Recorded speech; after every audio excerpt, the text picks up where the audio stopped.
आज के इस महत्वपूर्ण सेशन में आप सबका हार्दिक स्वागत है। हमारे लिए पूरे सदन के लिए, मेरे लिए विशेष रूप से बड़ा हर्ष का विषय है कि कुलतार सिंह जी सदमान जो स्पीकर बने पंजाब विधानसभा के, हमारे बीच में उपस्थित हैं।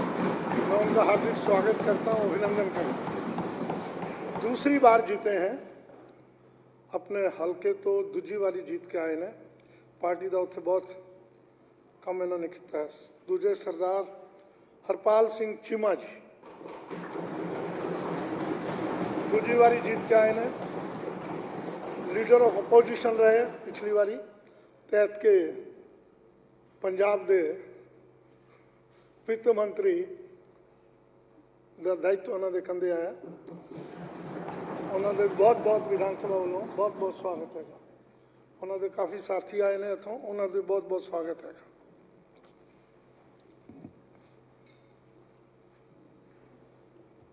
वार्षिक बजट का प्रस्तुतिकरण अब मैं माननीय मनीष सिसोदिया जी, उप मुख्यमंत्री वित्त वर्ष 2022-23 के लिए राष्ट्रीय राजधानी क्षेत्र दिल्ली का वार्षिक बजट सदन में प्रस्तुत करेंगे। वो मैंने देख लिया है।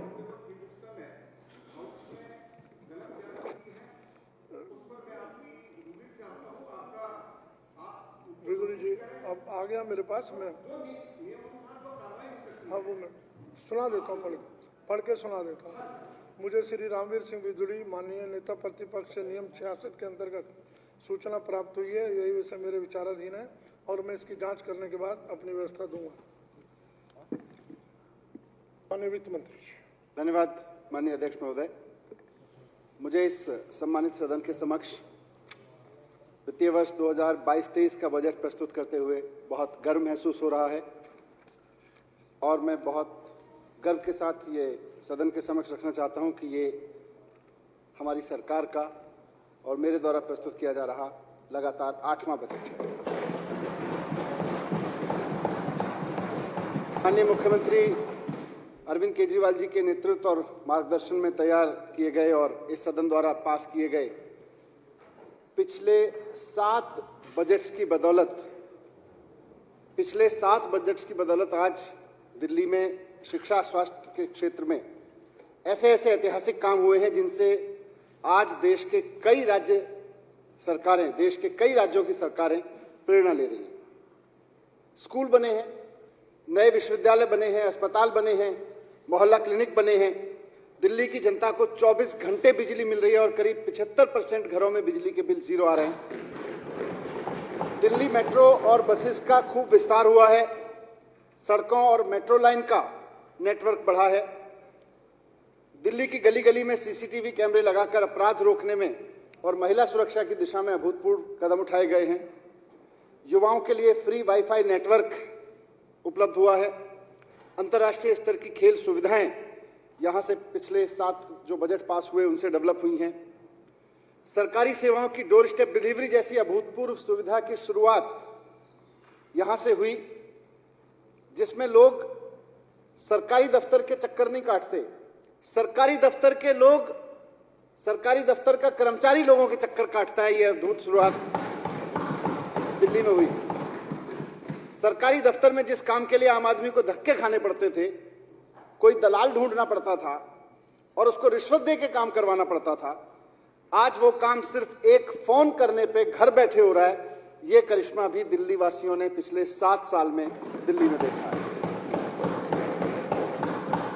इस सदन में माननीय मुख्यमंत्री अरविंद केजरीवाल जी के मार्गदर्शन में मेरे द्वारा प्रस्तुत किए गए पिछले 7 बजट के सफल क्रियान्वयन के चलते पिछले 7 साल में दिल्ली सरकार ने विभिन्न विभागों और संस्थानों में, ये बहुत महत्वपूर्ण सूचना मैं इस सदन के समक्ष रख रहा हूं कि इस सदन में पिछले 7 बजट के फलस्वरूप, उसके सफल क्रियान्वयन के फलस्वरूप दिल्ली सरकार के विभिन्न विभागों और संस्थानों में 1,78,000 से ज्यादा युवाओं को सरकार में नौकरी दी गई है। दिल्ली में 1,78,000 से ज्यादा युवाओं को सरकार में नौकरी दी गई है पिछले 7 साल में। इसमें से 51,307 नौकरियां तो पक्की सरकारी नौकरियां हैं। और जो पिछले 7 साल में ये 51,307 नौकरियां पिछले 7 साल में DSSB की परीक्षा लेके दी गई हैं। और यहां अध्यक्ष महोदय ये भी जानना जरूरी होगा कि इसके हमसे पहले 2015 से पहले की सरकारों में करीब 9 साल तक, 2000 में कहूंगा 13 से पहले की सरकारों में करीब 9 साल तक ना के बराबर नौकरी दी गई। उन्होंने सरकारी नौकरी देने के लिए जो DSSB का परीक्षा तंत्र था उसको पूरी तरह ठप करके रखा हुआ था। मुझको याद है कि 2013-14 में 49 दिन के लिए जब माननीय मुख्यमंत्री अरविंद केजरीवाल जी के नेतृत्व में सरकार बनी थी, तो उस वक्त DSSB की जिम्मेदारी मेरे पास में थी। मैंने उस वक्त DSSB के अधिकारियों को एक हफ्ते तक, 49 दिन में लगभग मैंने एक हफ्ते तक मीटिंग की कि भाई नौकरियां क्यों नहीं मिल रही लोगों को, ये नौकरी सरकारी पद इतने खाली क्यों पड़े। मैंने उनसे प्लान बना के लाने को कहा। अपनी उस वक्त की क्षमता के अनुसार DSSB के अधिकारी मेरे सामने एक प्लान लेके आए। मैंने उनसे पूछा कि उस प्लान के हिसाब से जितनी वैकेंसीज हैं वो कितने समय में भर जाएंगी। तो उन्होंने खुद बोला कि 38 साल लगेंगे उन नौकरियों को भरने में। ये सारी नौकरियां जो 51,307 नौकरियां भरी गई हैं, उस वक्त मुझे बताया गया 38 साल लगेंगे। लेकिन उस वक्त हमने जो भी क्षमता उनकी बढ़ा सकते थे बढ़ाई। और आज बहुत गर्व हो रहा है मुझे 7 साल बाद कि DSSB ने अपने काम की जब स्पीड पकड़ी तो 7 साल में दिल्ली में 51,307 युवाओं को नई नौकरियां, सरकारी नौकरियां दी गई, पक्की नौकरियां। इन पक्की सरकारी नौकरियों के साथ साथ दिल्ली सरकार की यूनिवर्सिटीज में करीब 2,500 पक्की नौकरी दी गई, अस्पतालों में करीब 3,000 पक्की नौकरी दी गई। और 7 साल के दौरान 25,000 नए युवा टीचर्स को गेस्ट टीचर्स के रूप में रखा गया। इसी तरह करीब 50,000 नौकरियां सैनिटेशन और सिक्योरिटी के लिए भी रखी गई, अलग अलग एजेंसीज के माध्यम से दी गई। तो मात्र 7 साल में दिल्ली में 1,78,000 युवाओं को नई नौकरियों के अवसर सरकार में मिलना कोई छोटी बात नहीं है अध्यक्ष महोदय। और ये तो सिर्फ सरकारी नौकरियों की बात कही मैंने, उससे जुड़े हुए संस्थानों की बात कही। पिछले 7 साल में दिल्ली में 24 घंटे बिजली मिलने लगी, इंफ्रास्ट्रक्चर में डेवलपमेंट हुआ, एजुकेशन और हेल्थ की फैसिलिटीज में डेवलपमेंट हुआ। एक ईमानदार सरकार काम कर रही है।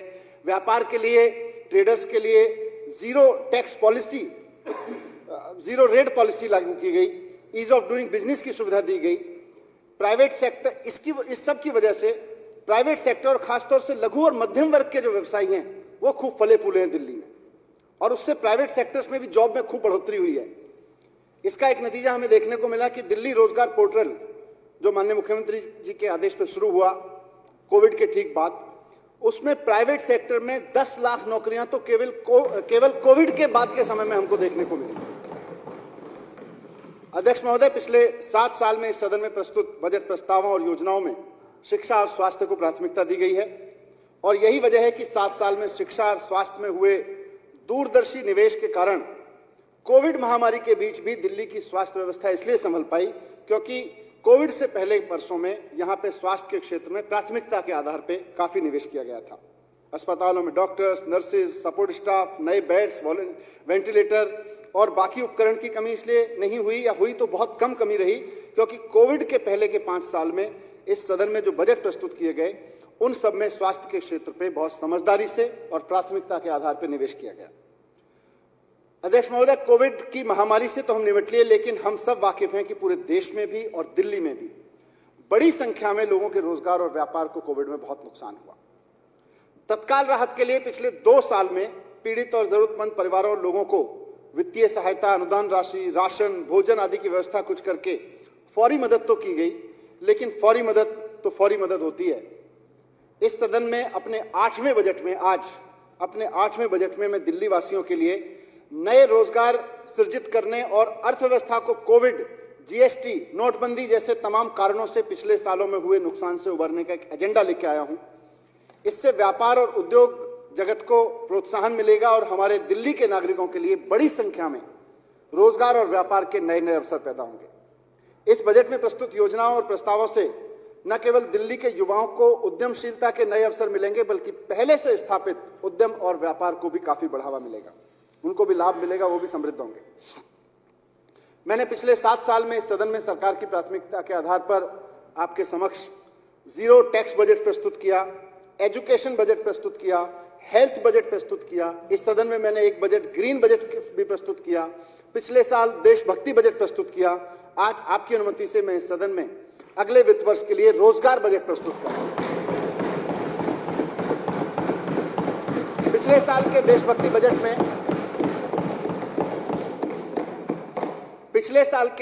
बजट में आजादी के 75वें वर्ष में इस सदन के समक्ष दिल्ली सरकार की ओर से संकल्प प्रस्तुत किया गया था कि हमें दिल्ली की अर्थव्यवस्था को बहुत समझदारी से, बहुत दूरदर्शिता से उस तरफ लेके जाना है कि भारत जब आजादी की 100वीं वर्षगांठ मना रहा हो 2047 में, तो भारत की राजधानी के लोगों की पर कैपिटा इनकम 2047 की उस वक्त की सिंगापुर की पर कैपिटा इनकम के बराबर होनी चाहिए। यह हमने आजादी के 75वें साल में यहां सपना देखा। इस मुश्किल लेकिन संभव लक्ष्य को हासिल करने के लिए कुछ योजनाएं तो मैंने पिछले बजट में लाया था। 2047 तक दिल्ली वालों की आय को सिंगापुर के वालों की उस वक्त की आय के बराबर ले जाने के लिए सबसे महत्वपूर्ण कदम है कि हमारे अधिक से अधिक दिल्ली वासियों के पास एक सम्मानजनक रोजगार होना चाहिए, उनके पास एक जॉब होना चाहिए। इसलिए इस बजट में और 2047 को देखे गए सपने को पूरा करने के पहले कदम के रूप में मैं इस सदन के समक्ष रोजगार बजट आज प्रस्तुत कर रहा हूं। इसका नाम है रोजगार बजट। इसमें प्रस्तुत योजनाओं के माध्यम से हम न सिर्फ दिल्ली के बाजारों की और व्यापार की रौनक और उसकी गरिमा को लौटा लाएंगे, 21वीं सदी के वर्तमान और भावी व्यापार को भी हम दिल्ली में प्रोत्साहित देंगे। और इन सब प्रयासों से जो मैं इस बजट में रखने जा रहा हूं, इन सब प्रयासों से अगले 5 साल में दिल्ली में कम से कम 20 लाख नई नौकरियां पैदा होंगी। 20 लाख नई नौकरियां पैदा होंगी। रोजगार बजट के माध्यम से हमारा लक्ष्य, इस बजट के माध्यम से हमारा लक्ष्य आर्थिक विकास के इंजन को फिर से स्टार्ट करना है, सुदृढ़ बनाना है। ये तो है ही, लेकिन अध्यक्ष महोदय, 20 लाख नई नौकरियां वाले इस रोजगार बजट के प्रस्ताव और योजनाओं को सदन के समक्ष प्रस्तुत करने से पहले थोड़ी सी चर्चा में दिल्ली के आर्थिक परिदृश्य पर और इस साल के बजट पर रखना चाहता हूं। कोविड की 5 लहरों के बीच आई आर्थिक चुनौतियों से अब दिल्ली की अर्थव्यवस्था धीरे धीरे उभर रही है और इसके चलते दिल्ली का जीएसडीपी प्रचलित बाजार मूल्यों पे वर्ष 2020-21 के 7,85,342 करोड़ रुपए से बढ़कर 2021-22 में 9,23,967 करोड़ रुपए रहने की संभावना है। ये 17.65% वृद्धि का संकेत है। मैं यह भी स्पष्ट करना चाहता हूं कि 2021-22 में दिल्ली की जीएसडीपी की वास्तविक वृद्धि दर 10.23% रहने की संभावना है, जबकि राष्ट्रीय स्तर पर यह वृद्धि 8.9% की होने का आकलन है। इसका अर्थ है कि हम महामारी पूर्व की जो हमारी आर्थिक गतिविधियां थी दिल्ली में, उस स्तर पर लौट रहे हैं। राष्ट्रीय स्तर पर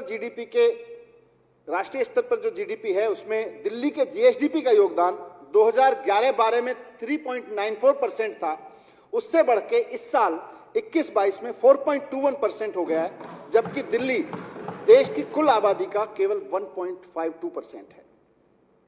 अध्यक्ष महोदय, मैं बताना चाहूंगा कि दिल्ली की अर्थव्यवस्था में मेन योगदान सेवा क्षेत्र का है और प्रचलित बाजार मूल्यों पर सकल राज्य मूल्यवर्धन में इसका योगदान 83.94% है दिल्ली में सर्विस सेक्टर का, जबकि सेकेंडरी सेक्टर का योगदान 13.78% और प्राथमिक क्षेत्र का योगदान 2.28% है। 2021-22 में प्रचलित मूल्यों पर दिल्ली की प्रति व्यक्ति आय 4,01,982 रुपए होने की संभावना है। 2020-21 में यह 3,44,136 रुपए थी। 2021-22 में दिल्ली की प्रति व्यक्ति आय में 16.81% की बढ़ोतरी होने वाली है। वर्ष 21-22 के लिए दिल्ली की पर कैपिटा इनकम राष्ट्रीय औसत 1,49,848 रुपए से 2.7 टाइम्स ज्यादा है।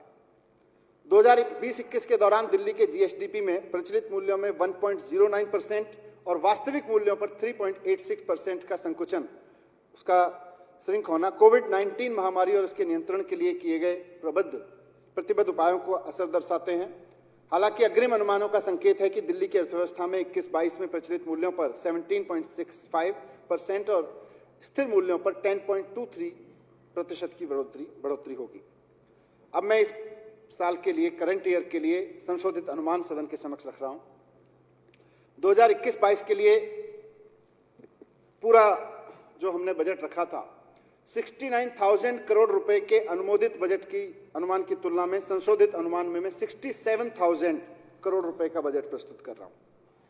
67,000 करोड़ का प्रस्तावित संशोधित अनुमान 2020-21 में 52,468 करोड़ रुपए के वास्तविक व्यय से 27.70% अधिक है। संशोधित अनुमान राशि 67,000 करोड़ रुपए में राजस्व व्यय के लिए 50,862 करोड़ रुपए और पूंजीगत व्यय के लिए 16,138 करोड़ रुपए शामिल हैं। पूंजीगत बजट 2021-22 के लिए अनुमोदित बजट अनुमान के 17,201 करोड़ रुपए से कम होकर संशोधित अनुमान में 16,138 करोड़ रुपए का हो गया है। यह मुख्यतः कोविड महामारी के कारण लागू लॉकडाउन के बाद पूंजीगत कार्यों की धीमी गति के कारण है। स्थापना व्यय और अन्य प्रतिबद्ध देयताओं के लिए 2021-22 के अनुमोदित बजट अनुमान 31,200 करोड़ रुपए से बढ़कर संशोधित अनुमान में 32,400 करोड़ रुपए किए जाने का प्रस्ताव है। ऐसा मुख्य रूप से कोविड नियंत्रण संबंधी व्यय के कारण है। स्कीम प्रोजेक्ट्स के लिए संशोधित अनुमान 21-22 में 34,600 करोड़ रुपए प्रस्तावित है। अनुमोदित बजट अनुमान में ये 37,800 करोड़ रुपए था पिछले साल, इस साल करंट ईयर का। सप्लीमेंट्री ग्रांट्स महोदय, वर्ष 2021-22 के दौरान संशोधित अनुमानों में 468.22 करोड़ रुपए की पूरक अनुदान मांग की आवश्यकता होगी। इसके लिए मैं पूरक अनुदान मांगों के लिए सदन का अनुमोदन चाहता हूं। अब मैं अगले वित्त वर्ष के लिए कुछ बजट अनुमान इस सदन के समक्ष प्रस्तुत कर रहा हूं। हमारी सरकार सत्ता में आने से पहले, अध्यक्ष महोदय, राष्ट्रीय राजधानी क्षेत्र दिल्ली का कुल व्यय 2014-15 के दौरान 30,940 करोड़ रुपए था। मैंने जून 2015 में 41,149 करोड़ रुपए के अनुमानित व्यय के साथ अपना पहला बजट पेश किया था और मुझे खुशी हो रही है 2022-23 के लिए 75,800 करोड़ रुपए का बजट में यहाँ पर प्रस्तावित है। अगले साल के लिए 75,800 करोड़ का बजट है, जो 2014-15 के 30,940 करोड़ रुपए के व्यय की तुलना में 2.5 गुना है। तो तब से लेकर अब तक 2.5 गुना आगे आ चुके हैं।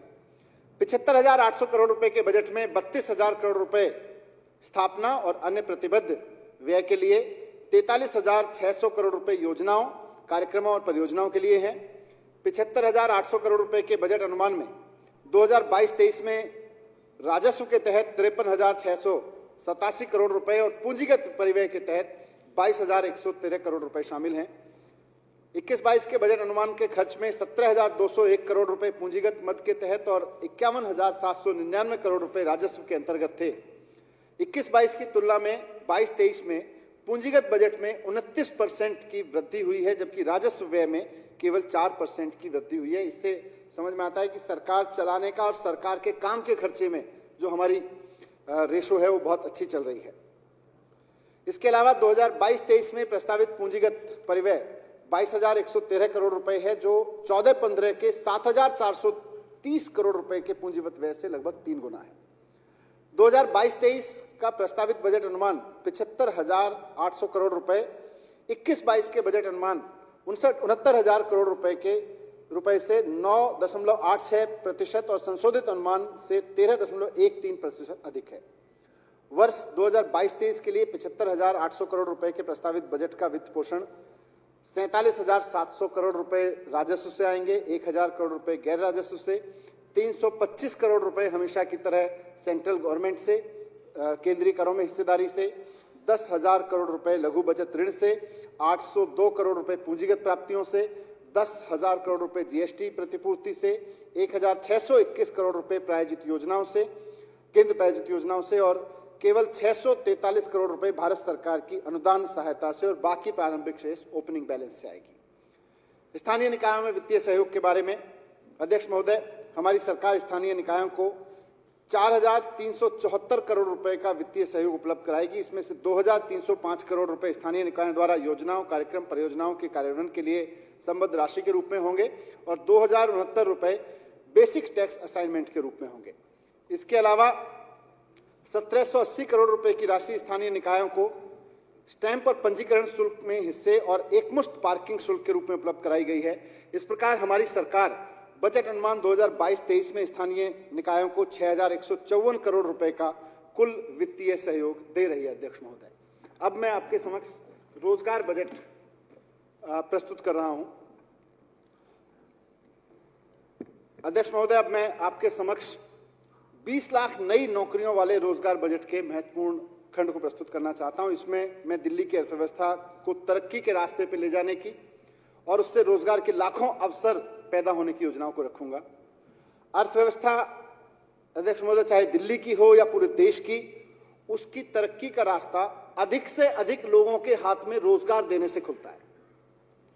अगर दिल्ली के आंकड़ों को हम देखें तो हम पाते हैं कि दिल्ली की, ये महत्वपूर्ण एनालिसिस एक मैंने किया है इस बजट में रखने के लिए, जब मैं रोजगार बजट लेके आया हूं आपके पास।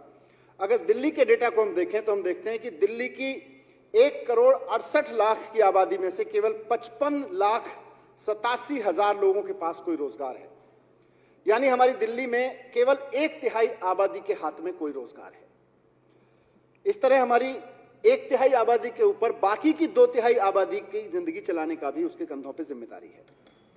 और दिल्ली के आंकड़ों की तुलना अगर हम लंदन, सिंगापुर, न्यूयॉर्क जैसे शहरों से करें तो हम देखते हैं कि लंदन की आबादी 90 लाख है। इसमें से 51,60,000 लोग रोजगार करते हैं। यानी लंदन में 58% लोगों के पास में रोजगार है, वहां की 58% आबादी के पास रोजगार है।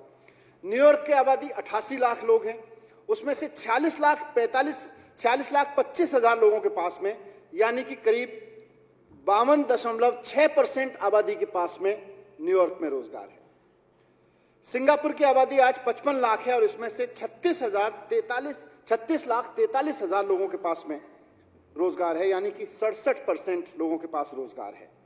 तो हम देखें तो लंदन में 58% लोगों के पास रोजगार है, न्यूयॉर्क में 52% से ज्यादा लोगों के पास रोजगार है, सिंगापुर में 67% लोगों के पास रोजगार है, दिल्ली में 33% लोगों के पास में रोजगार है। तो इसी से अर्थव्यवस्था को आगे खोलने का, इस डेटा को हम समझेंगे और कहां फंसी हुई है पर कैपिटा इनकम और इकोनॉमी, उसको समझेंगे तो इससे आगे बढ़ने का रास्ता हमको यहीं से समझ में आएगा। माननीय मुख्यमंत्री जी के नेतृत्व में हम दिल्ली की वर्किंग पॉपुलेशन का, वर्तमान में जो हमारी वर्किंग पॉपुलेशन 33% है वर्तमान में, इससे बढ़ा के अगले 5 साल में हमारा टारगेट है कि ये 45% तक चली जाए। हम कोई ड्रीम नहीं रख रहे कि अचानक ये 67% हो जाएगी, 68% हो जाएगी, धीरे धीरे होगी।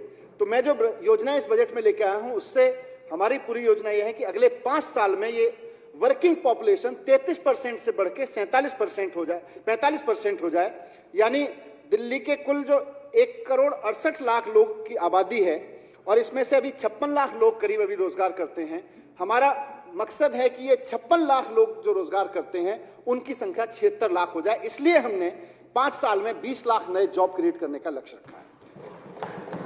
हम जानते हैं अध्यक्ष महोदय, ये लक्ष्य कठिन है, लेकिन केजरीवाल मॉडल ऑफ गवर्नेंस में मुश्किल नहीं है, नामुमकिन नहीं है। कठिन है लेकिन नामुमकिन नहीं है।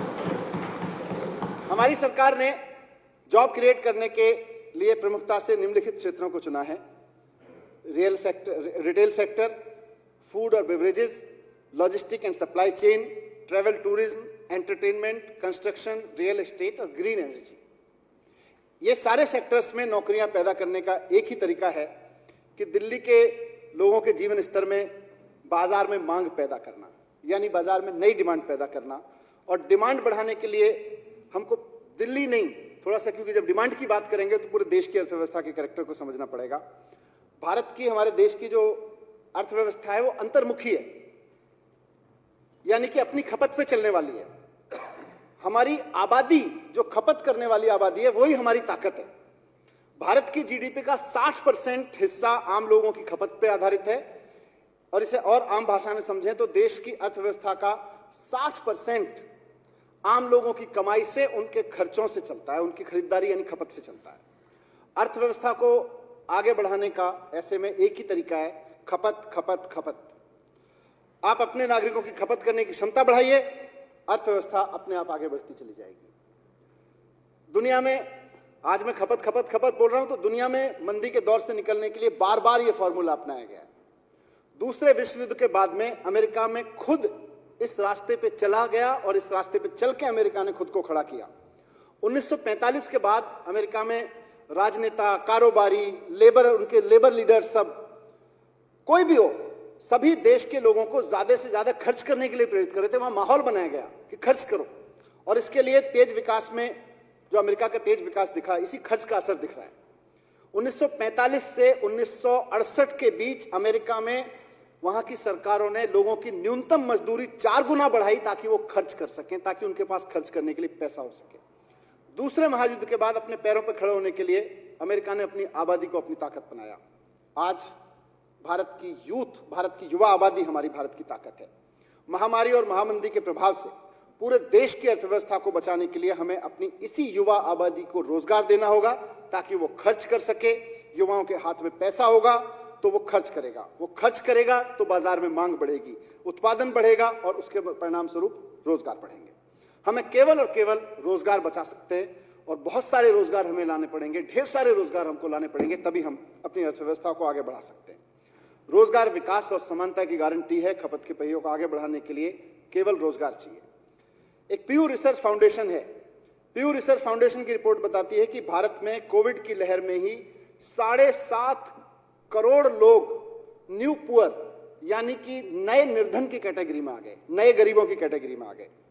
रिसर्च बताती है कि 2030 तक भारत में 9 करोड़ जॉब्स की जरूरत होगी। दिल्ली में आज हम इसकी एक आधारशिला रख रहे हैं। दिल्ली में अगले 5 साल में हम कम से कम 20 लाख नए रोजगार पैदा करने की दिशा में कदम उठा रहे हैं और मैं इस बजट में कई योजनाएं प्रस्तावित कर रहा हूं जिनका लक्ष्य मेरे द्वारा अभी तक बयान की गई अपेक्षाओं को पूरा करना है। और इसमें से कुछ योजनाएं जिनको मैं पहले संक्षेप में बताऊंगा, फिर थोड़ा सा डिटेल में रखूंगा कि दिल्ली के जो फेमस दिल्ली का रिटेल मार्केट्स हैं उनके रिनोवेशन और उसमें इनोवेशन की स्कीम्स लेके आ रहे हैं।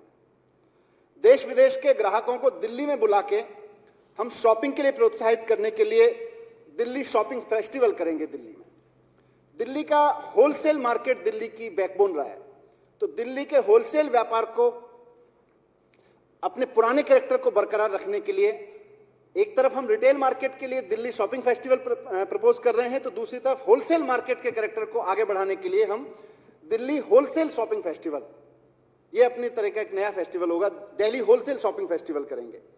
दिल्ली के छोटे छोटे और स्थानीय बाजारों में जो दुकानदार हैं उनको ग्राहकों से जोड़ने के लिए दिल्ली बाजार पोर्टल शुरू करेंगे ताकि उनको सीधे ग्राहक मिले। गांधीनगर स्थित एशिया का जो सबसे बड़ा वस्त्र व्यापार केंद्र है उसको दिल्ली गारमेंट हब के रूप में डेवलप करेंगे। नई स्टार्टअप पॉलिसी लेके आ रही है सरकार और नई स्टार्टअप पॉलिसी के तहत नौकरी मांगने के लिए खड़ी युवा आबादी को नौकरी देने वाली युवा आबादी में बदलना है। दिल्ली के नॉन कन्फर्मिंग इंडस्ट्रियल एरियाज का पुनर्निर्माण करना है, उनका रीडेवलपमेंट करना है। दिल्ली में खूब सारे लोकप्रिय फूड हब्स हैं, उनका पुनर्विकास करना है। दिल्ली में क्लाउड किचन एक नया मार्केट है, क्लाउड किचन को स्थापित करना है, उनको नियमित करना है। दिल्ली में नया एक इलेक्ट्रॉनिक सिटी बनाएंगे, उसकी स्थापना करनी है। दिल्ली में E vehicle, solar energy, urban farming जैसी योजनाओं के प्रमोशन से ग्रीन टेक्नोलॉजी के लिए ग्रीन जॉब्स क्रिएट करेंगे। दिल्ली फिल्म पॉलिसी के जरिए टूरिज्म और आर्ट एंड कल्चर से जुड़े हुए रोजगार और व्यवसाय के नए अवसर स्थापित करेंगे ताकि और दिल्ली में अंतर्राष्ट्रीय फिल्म उत्सव का भी आयोजन करेंगे।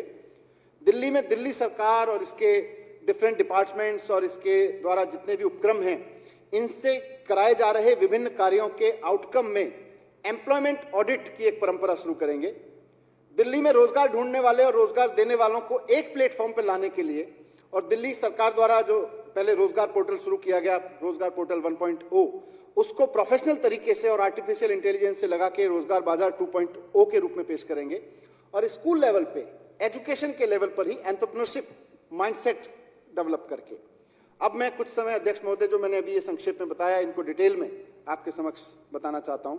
हम जानते हैं कि दिल्ली बहुत फेमस मार्केट्स का शहर है, बड़े प्रतिष्ठित बाजार है दिल्ली में, हमेशा इस शहर का गौरव रहे। प्रत्येक बाजार का, हर एक बाजार का अपना महत्व है, अपना इतिहास है, उसकी अपनी पहचान रही है। हर मार्केट की अपनी कहानी है। वर्तमान में सारी दिल्ली के रिटेल मार्केट्स में 3.5 लाख से अधिक दुकानें हैं जो करीब 7.5 लाख लोगों को रोजगार देती हैं। आधुनिक शॉपिंग मॉल के इस युग में भी दिल्ली के जो प्रतिष्ठित एस्टेब्लिश्ड मार्केट हैं, कन्वेंशनल मार्केट हैं, उनके प्रति लोगों का अभी भरोसा कायम है।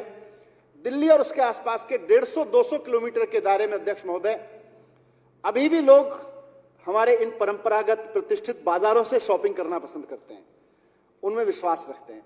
यहाँ के व्यापारियों ने जो यहाँ के, उसका श्रेय यहाँ के व्यापारियों को जाता है। यहाँ के व्यापारियों ने आज भी लोगों के दिल में दिल्ली का माल मतलब भरोसे का माल, दिल्ली की शॉपिंग मतलब भरोसे की शॉपिंग, इसको कायम रखा है। यहाँ इन प्रतिष्ठित बाजारों में दिल्ली में ग्राहकों के साथ कोई लूट खसोट नहीं होती, धोखाधड़ी नहीं होती। यहाँ एक अपनेपन का संबंध होता है। इसमें एक पारंपरिक दिल्ली का लोकाचार है, खरीदारी की एक संस्कृति, इसकी धरोहर है इन मार्केट्स की। आज दिल्ली के इन परंपरागत बाजारों को इंफ्रास्ट्रक्चर और बाकी सुविधाओं से, मॉडर्न फैसिलिटीज से रीडेवलपमेंट की जरूरत है। इन बाजारों की क्षमता है कि अगर सरकार के सहयोग से इन बाजारों के व्यापार में थोड़ी भी वृद्धि होती है तो यहाँ लाखों नई नौकरी पैदा हो सकती है। तो दिल्ली सरकार स्थानीय मार्केट एसोसिएशंस और दुकानदारों के साथ मिलकर इन बाजारों को आकर्षक और भरोसे का शॉपिंग एक्सपीरियंस देने वाले बाजार के रूप में डेवलप करेगी। और अगले 5 साल में हमारी योजना दिल्ली के इन प्रतिष्ठित बाजारों का पुनर्विकास और कायाकल्प करके इनको आकर्षक पर्यटक स्थल जैसा बनाने का है। इस कार्यक्रम के पहले चरण के हिस्से के रूप में इस साल से हम 5 बाजारों से इसकी शुरुआत करेंगे और उन्हें भावी विकास के मॉडल के रूप में प्रस्तुत करेंगे। इसके लिए अगले वित्त वर्ष में 100 करोड़ का प्रावधान किया गया है। मात्र 5 बाजारों के अंदर अगर इनका रीडेवलपमेंट हो जाए और इनको अच्छे से इनका मार्केट बढ़ जाए तो केवल 5 बाजारों के अंदर से 5 साल के अंदर अंदर कम से कम 1.5 लाख नई नौकरियां पैदा होंगी। अध्यक्ष महोदय, दिल्ली में शॉपिंग करना अपने आप में एक सुखद और जीवंत अनुभव है। सरकार की योजना है कि सिर्फ दिल्ली नहीं, पूरे देश से और पूरे विदेश से भी लोग दिल्ली में शॉपिंग के लिए आए। जितनी बड़ी संख्या में लोग दिल्ली में शॉपिंग के लिए आएंगे उतनी ही तेजी से दिल्ली की इकोनॉमी बढ़ेगी और नए नए जॉब्स क्रिएट होंगे। दिल्ली में शॉपिंग के लिए देश और दुनिया के लोगों को आमंत्रित करने और इसको एक उत्सव के रूप में शॉपिंग कराने के लिए हर साल दिल्ली शॉपिंग फेस्टिवल का आयोजन किया जाएगा। यह आयोजन मूलतः ऐसे उपभोक्ताओं के लिए होगा जो दिल्ली के चुनिंदा बाजारों में अपने परिवार के साथ में शॉपिंग एक्सपीरियंस का आनंद लेना चाहते हैं। दिल्ली के अलग अलग प्रतिष्ठित बाजारों के साथ मिलके ये जो प्लान है दिल्ली शॉपिंग फेस्टिवल का, 4 से 6 हफ्ते का शॉपिंग फेस्टिवल होगा और फेस्टिवल के दौरान खरीदारों को तरह तरह के आकर्षक डिस्काउंट मार्केट की तरफ से दिए जाएंगे। इस फेस्टिवल के 3 मुख्य आकर्षण होंगे: शॉपिंग, एंटरटेनमेंट और खान पान। हमारी सरकार दुकानदारों को जो इस शॉपिंग फेस्टिवल में शामिल मार्केट्स और दुकानदार होंगे, रेस्तरां के मालिक होंगे, बिजनेसमैन होंगे, उनको SGST रिफंड देके उनको डिस्काउंट ऑफर देने के लिए लोगों को प्रेरणा देगी। क्योंकि हमारा मकसद टैक्स कलेक्शन नहीं है, हमारा मकसद है जॉब क्रिएशन। जॉब क्रिएट तब होगा जब बिजनेस आगे बढ़ेगा।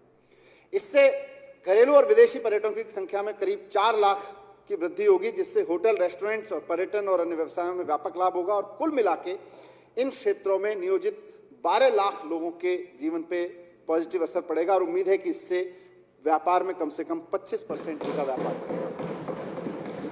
दिल्ली शॉपिंग फेस्टिवल की तर्ज पे अध्यक्ष महोदय, दिल्ली के बाजारों के व्यापार को बढ़ाने के लिए एक और फेस्टिवल हम इस बजट में लेके आए हैं, Delhi wholesale shopping festival. Delhi shopping festival में जहां हम उपभोक्ताओं के नजरिए से सारी योजनाएं बनाएंगे, वहीं दिल्ली होलसेल शॉपिंग फेस्टिवल में दिल्ली के प्रमुख होलसेल बाजारों के साथ मिलकर दिल्ली, NCR और उसके पूरे देश के लोगों के लिए एक नया होलसेल शॉपिंग एक्सपीरियंस क्रिएट करेंगे। और वो लोग पहले से भी दिल्ली में होलसेल के लिए आते हैं। हम जानते हैं कि दिल्ली उत्तर भारत में होलसेल का एक बड़ा ट्रेडिंग सेंटर रहा है। आज भी दिल्ली में हो रहे बाजार का, आज भी दिल्ली के पूरे व्यापार का 60% होलसेल से आता है, पूरे बाजार का। ये दिल्ली के होलसेल व्यापारियों का भरोसा है, उनके द्वारा स्थापित भरोसा है, जिसे हमारी सरकार आधिकारिक रूप से आगे बढ़ाएगी और दिल्ली के होलसेल मार्केट को एक नई पहचान देगी। दिल्ली सरकार इस फेस्टिवल के लिए दिल्ली के होलसेल व्यापारियों के साथ मिलकर इसका आयोजन तो करेगी, साथ में होलसेल के जो कस्टमर्स पूरे देश से आएंगे, जो परचेजर्स आएंगे, उनके लिए छूट की आकर्षक योजना तैयार करने में भी मदद करेगी। अध्यक्ष महोदय, आज लोग दुनिया भर में चीन के माल की तरफ आकर्षित हो रहे हैं। उसका एक बड़ा कारण है कि वहां की सरकार होलसेल शॉपिंग को खूब प्रमोट करती है। चीन के जियांग में युवा शहर में होने वाला होलसेल शॉपिंग फेस्टिवल दुनिया के लोगों को वहां खींच के ले जाता है। वहां तरह तरह के लोगों को ऑफर्स दिए जाते हैं और बड़ा गेम चेंजर है चीन की इकोनॉमी को आगे बढ़ाने में। और जब इन होलसेल की परचेज करने वालों के सामने बात दिल्ली के सामान की आएगी तो हमको पूरा यकीन है कि चीन के सामान के भरोसे के आगे दिल्ली के सामान के प्रति भरोसा सैकड़ों गुना ज्यादा होगा। और जब दिल्ली का सामान देश के होलसेल बाजार में अपनी जगह बनाएगा तो नौकरियों के कितने अवसर पैदा होंगे, इसकी हम कल्पना नहीं कर सकते। दिल्ली शॉपिंग फेस्टिवल और दिल्ली होलसेल शॉपिंग फेस्टिवल के लिए मैं इस बजट में 250 करोड़ रुपए का प्रस्ताव रखा हूं। दिल्ली में दुकानदारों के व्यापार को आगे बढ़ाने और रिटेल मार्केट को बूस्ट देने के लिए सरकार एक और योजना लेके आ रही है, दिल्ली बाजार। ये माननीय मुख्यमंत्री की एक बहुत विशेष योजना है, इन्होंने उसको कॉन्सेप्टलाइज किया है। हम सब जानते हैं कि हमारे रिटेल व्यापारियों को ऑनलाइन शॉपिंग में कड़ा कंपटीशन है। इसे देखते हुए हमने स्थानीय बाजारों के लिए दिल्ली बाजार नाम से एक पोर्टल मंच तैयार करा रहे हैं, जिसपे शॉपर्स वहां आएंगे और ऑनलाइन सेलर्स भी वहां आएंगे, शॉपर भी वहां के देख सकेंगे, ऑनलाइन बिक्री, ऑनलाइन परचेजिंग करेंगे। ये गो लोकल होगा, लोकल लेवल के लोग अपने आसपास की दुकान से ऑनलाइन परचेजिंग कर सकेंगे। तो गो लोकल को प्रोत्साहित करते हुए हम ये स्थापित करेंगे। इसमें 24 घंटे 7 दिन ये एक वर्चुअल स्टोर के रूप में काम करेगा लोगों को। ये व्यवस्था हमारे स्थानीय व्यापारियों के लिए जीरो सेटअप कॉस्ट, इसमें व्यापारी को कुछ नहीं देना पड़ेगा, दुकानदार को कुछ नहीं देना पड़ेगा, शून्य खर्च पे की जाएगी। दिल्ली बाजार का एक और आकर्षण यह होगा कि दुनिया के किसी भी कोने में बैठा हुआ ग्राहक दिल्ली के जो प्रसिद्ध आइकॉनिक मार्केट्स हैं, जैसे चांदनी चौक है, सरोजिनी नगर है, करोल बाग है, इनका पूरा वर्चुअल टूर कर सकेगा और वहां से वर्चुअल टूर करते करते किसी दुकान में जाके वहां से शॉपिंग कर सकेगा। ये इसका एक बड़ा आकर्षण रहेगा। इसके जरिए हमारे स्थानीय व्यापारी को अपने टारगेट कस्टमर तक पहुंचने में काफी मदद मिलेगी और मैं इस योजना के लिए 20 करोड़ रुपए का प्रस्ताव करता हूं, जिसमें दिल्ली के 10 लाख रिटेल शॉपकीपर्स को फायदा पहुंचने की उम्मीद है। अध्यक्ष जी, अपने इस प्रयास से केवल रिटेल सेक्टर में हम अगले 5 साल में रोजगार के 3 लाख नए अवसर देख रहे हैं और अगले 1 साल में केवल अगले ही फाइनेंशियल ईयर में 1,20,000 अवसर हम इसमें जॉब्स के देख रहे हैं। दिल्ली के बाजार, अध्यक्ष महोदय, सिर्फ हमारी अर्थव्यवस्था की रीढ़ नहीं है, बल्कि हमारे मान सम्मान की वजह भी बनते हैं। दिल्ली का एक ऐसा मार्केट है गांधीनगर का रेडीमेड गारमेंट और टेक्सटाइल बाजार। इसके बारे में हम भी बचपन से कहते रहे हैं और हर एक दिल्ली का आदमी हमेशा गर्व के साथ कहता है कि एशिया का सबसे बड़ा रेडीमेड गारमेंट, अनिल जी सब कहते रहे हैं कि एशिया का सबसे बड़ा रेडीमेड गारमेंट हमारे गांधीनगर में है। ये हर दिल्ली वाला गर्व के साथ सबको बताता रहा है। इस बाजार का डेली का जो टर्नओवर है, डेली का टर्नओवर 100 करोड़ रुपए से ज्यादा का है और इसमें रोजगार के 1 लाख प्रत्यक्ष और 2 से 3 लाख अप्रत्यक्ष रोजगार के अवसर पैदा होते हैं। सरकार की योजना है कि रेडीमेड गारमेंट्स टेक्सटाइल के क्षेत्र में दिल्ली की आन बान शान गांधीनगर के इस मार्केट को ग्रेट गारमेंट हब के रूप में विकसित करें और यहां से तैयार गारमेंट्स को लोग इस्तेमाल के लिए जब करें तो बड़ी शान के साथ कह सकें कि दिस इज रेडीमेड इन दिल्ली। इसके लिए कानूनी मान्यता, इंफ्रास्ट्रक्चर, रीडेवलपमेंट, नए सर्विस सेंटर्स का निर्माण, गांधीनगर की पूरी रीब्रांडिंग, मार्केटिंग, रीपोजिशनिंग, इसकी जरूरत पड़ेगी। इसके लिए हमने पूरा कार्यक्रम बनाया है। इस कार्यक्रम में अगले 5 साल में रोजगार के 40,000 नए अवसर पैदा हम होते हुए देख रहे हैं। अध्यक्ष महोदय, मैंने अर्थव्यवस्था के राष्ट्रीय परिदृश्य के पर एक अभी थोड़ी देर पहले सदन के समक्ष रखा था कि 2030 तक हमारे देश में 9 करोड़ नई नौकरियों की जरूरत पड़ेगी। इसमें सबसे बड़ी चुनौती है कि इतने आने वाले समय में वो नौकरी आएंगी कहां से। ये 9 करोड़ रोजगार देगा कौन, पैदा कौन करेगा? पूरे देश के बारे में मैं नहीं कह सकता, लेकिन दिल्ली में हमने इसकी एक अनोखी शुरुआत की है कि हम स्कूल के लेवल से ही अपने बच्चों को नौकरी मांगने वाला नहीं, नौकरी पैदा करने वाला बनाएंगे। हमने पिछले साल दिल्ली के स्कूल में बिजनेस ब्लास्टर नाम से एक प्रोग्राम शुरू किया, जिसका मकसद था 11वीं और 12वीं क्लास में पढ़ने वाले बच्चे को अपने बिजनेस आइडियाज पे सफलतापूर्वक काम करके दिखाने की हमने चुनौती दी। 3 लाख से अधिक बच्चों ने 51,000 बिजनेस आइडियाज पे काम किया और आज उनमें से कई हजार बिजनेस आइडियाज ऐसे हैं जिन पर हमारे बच्चे 11वीं 12वीं में पढ़ने वाले बच्चे लगातार काम कर रहे हैं, पैसा कमा रहे हैं और दूसरे लोगों को भी पैसा कमाने का अवसर दे रहे हैं। अगले फाइनेंशियल ईयर से बिजनेस ब्लास्टर प्रोग्राम को दिल्ली के सरकारी स्कूलों के साथ साथ दिल्ली के प्राइवेट स्कूलों पर भी हम लागू करेंगे, क्योंकि ताकि सरकारी और प्राइवेट दोनों जगह पढ़ने वाले हमारे बच्चे नौकरी मांगने वाले नहीं, नौकरी देने वाले बने, उसकी मानसिकता के साथ अपनी पढ़ाई करें। और मुझे पूरा यकीन है कि आने वाले वर्षों में दिल्ली के सरकारी और प्राइवेट स्कूलों में पढ़ रहे हमारे यही बच्चे जब यूथ बन के देश में खड़े होंगे तो यही 9 करोड़ जॉब्स यही लोग क्रिएट करेंगे। अध्यक्ष महोदय, जब हम कहते हैं कि हमारे बच्चे नौकरी मांगने वाला नहीं, देने वाले बने, तो मैं एक चीज और स्पष्ट कर देना चाहता हूं कि हम उनको उस तरह का स्वरोजगारी नहीं बना रहे जिस तरह के स्वरोजगारी हमारे मुल्क में पिछले कुछ दशकों में खड़े किए गए हैं। मशहूर आर्थिक पत्रकार अंशुमन तिवारी और आनंद सेन गुप्ता ने अपनी एक किताब में उल्टी गिनती नाम की किताब लिखी है। उन्होंने उसमें लिखा है कि स्वरोजगारी भारत का सबसे अंधेरा कोना है। दिल्ली सरकार स्वरोजगार की इस हकीकत से वाकिफ है। मैं सदन को भी अवगत कराना चाहता हूं इसके कुछ फैक्ट्स कि भारत के कामगारों में हर दूसरा आदमी सेल्फ एम्प्लॉयड है। इसका मतलब है कि भारत में जितने भी लोग कुछ काम कर रहे हैं उनमें से आधे लोग कोई नौकरी करते हैं और आधे लोग सेल्फ एम्प्लॉयड हैं। और ये जो हमारे सेल्फ एम्प्लॉयड है ना अध्यक्ष महोदय, मतलब 50% वर्किंग पॉपुलेशन हमारी सेल्फ एम्प्लॉयड है और इस 50% का 60% खेती में लगा हुआ है। बाकी 40% लोग स्वरोजगारी हैं और ये जो लोग काम कर रहे हैं वो कोई दुकान चला रहे हैं, वर्कशॉप चला रहे हैं, कोई सर्विस दे रहे हैं, रेहड़ी लगा रहे हैं, रिपेयरिंग कर रहे हैं, दुकानदारी, कारपेंटर कर रहे हैं, लोहार हैं, इलेक्ट्रिशियन हैं, पेंटर सैलून जैसा काम कर रहे हैं। एक डेटा यह है कि ये देश के इन तमाम स्वरोजगारियों में केवल 4% स्वरोजगारी ऐसे हैं जो दूसरे लोगों को रोजगार देते हैं। बाकी सब बामुश्किल अपनी फैमिली चला पा रहे हैं या उनकी फैमिली के लोग बिना पेमेंट के उनके साथ काम कर रहे हैं। मैं ये नहीं कह रहा हूं कि ये कोई गलत बात है, स्वरोजगार करके अपना घर चलाना अच्छी बात है, लेकिन ये पूरा समाधान नहीं है, वो समाधान नहीं है जो राष्ट्रीय स्तर पर नए नए जॉब्स के लिए हमको चाहिए। हमें राष्ट्रीय स्तर पर 9 करोड़ अगर जॉब्स क्रिएट करने हैं तो खाली ऐसे स्वरोजगारी खड़े करने से काम नहीं चलेगा जो अपने महीने में 15-16 हजार रुपए कमाते हों, 10,000 रुपए कमाते हों। हमें ऐसे लोग खड़े करने पड़ेंगे जो दूसरे लोगों को व्हाइट कॉलर जॉब्स भी दे सकें। हमें एंटरप्रेन्योर्स खड़े करने पड़ेंगे। इसी जरूरत को समझते हुए दिल्ली सरकार ने एंटरप्रेन्योरशिप माइंडसेट प्रोग्राम और बिजनेस ब्लास्टर शुरू किए हैं। ये इसका समाधान निकाला है और इस पाठ्यक्रम का लक्ष्य ये रखा है कि हमारे बच्चे अब नौकरी मांगने वाले नहीं बल्कि स्कूल कॉलेज से पढ़ के निकलें तो नौकरी देने वाले बन के निकलें। इस पाठ्यक्रम से हम दिल्ली के स्कूलों में भविष्य के बिजनेस लीडर्स दे रहे हैं। अध्यक्ष महोदय, एंटरप्रेन्योरशिप को आगे बढ़ाने के लिए दिल्ली सरकार ने स्टार्टअप पॉलिसी बनाई है और मुझे सदन के समक्ष ये जानकारी साझा करते हुए खुशी हो रही है। केंद्र सरकार ने भी इस बात को माना है कि आज हमारी दिल्ली भारत की स्टार्टअप राजधानी है। यहां देश के सबसे ज्यादा स्टार्टअप रजिस्टर हुए हैं। दिल्ली के स्टार्टअप इकोसिस्टम को और मजबूत बनाने के लिए हमने दिल्ली की स्टार्टअप पॉलिसी को और प्रोग्रेसिव बनाया है। हमारे देश में आज अगर कोई युवा स्टार्टअप सेटअप करना चाहता है तो उसको अपना मूल काम छोड़ के, जो उसका मूल आइडिया है उसको छोड़ के वो सरकार के साथ उलझता है, टैक्स सिस्टम में उलझता है, एनफोर्समेंट में उलझता है, जीएसटी में, एमसीडी में उलझता है, पेटेंट के लिए उलझता है। इस जैसे काम में 90% समय देता है स्टार्टअप वाला युवा और 10% अपने मूल काम में देता है।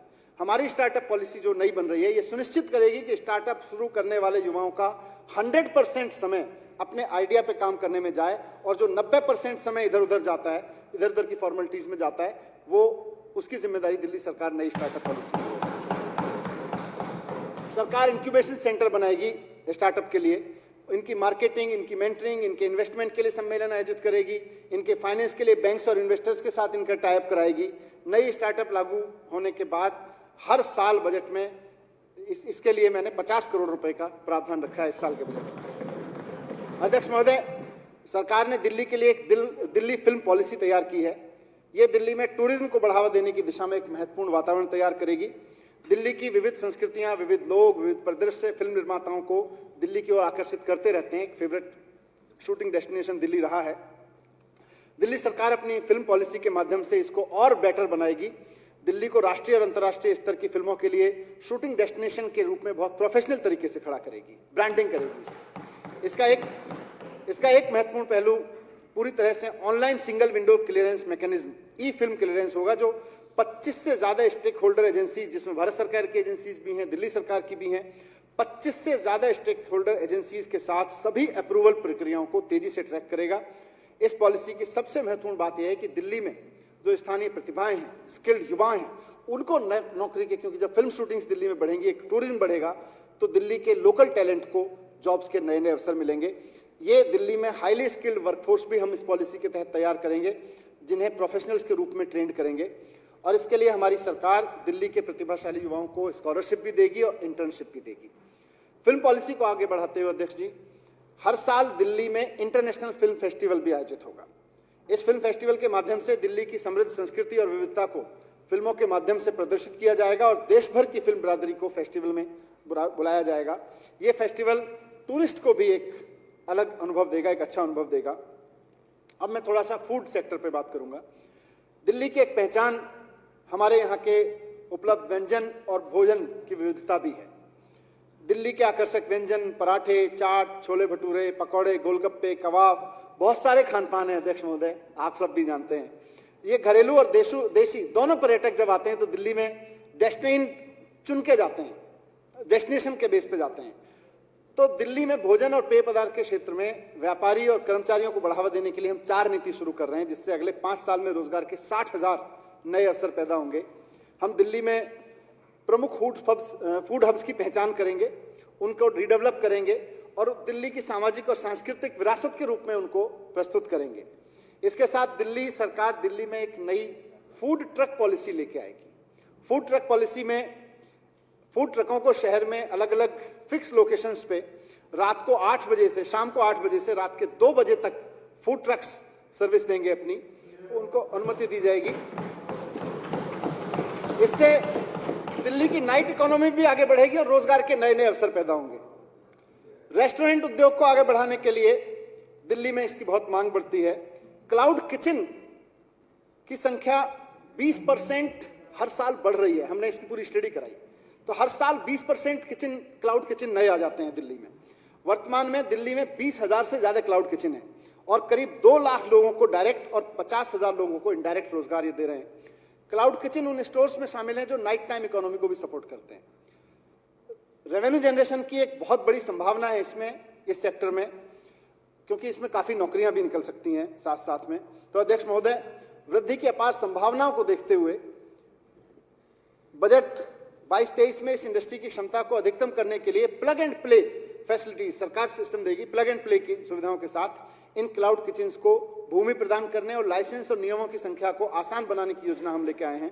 ये इंडस्ट्री अगले 5 साल के अंदर 42,000, पूरा कैलकुलेशन किया हमने, 42,000 नए रोजगार क्लाउड किचन इंडस्ट्री से निकलेंगे।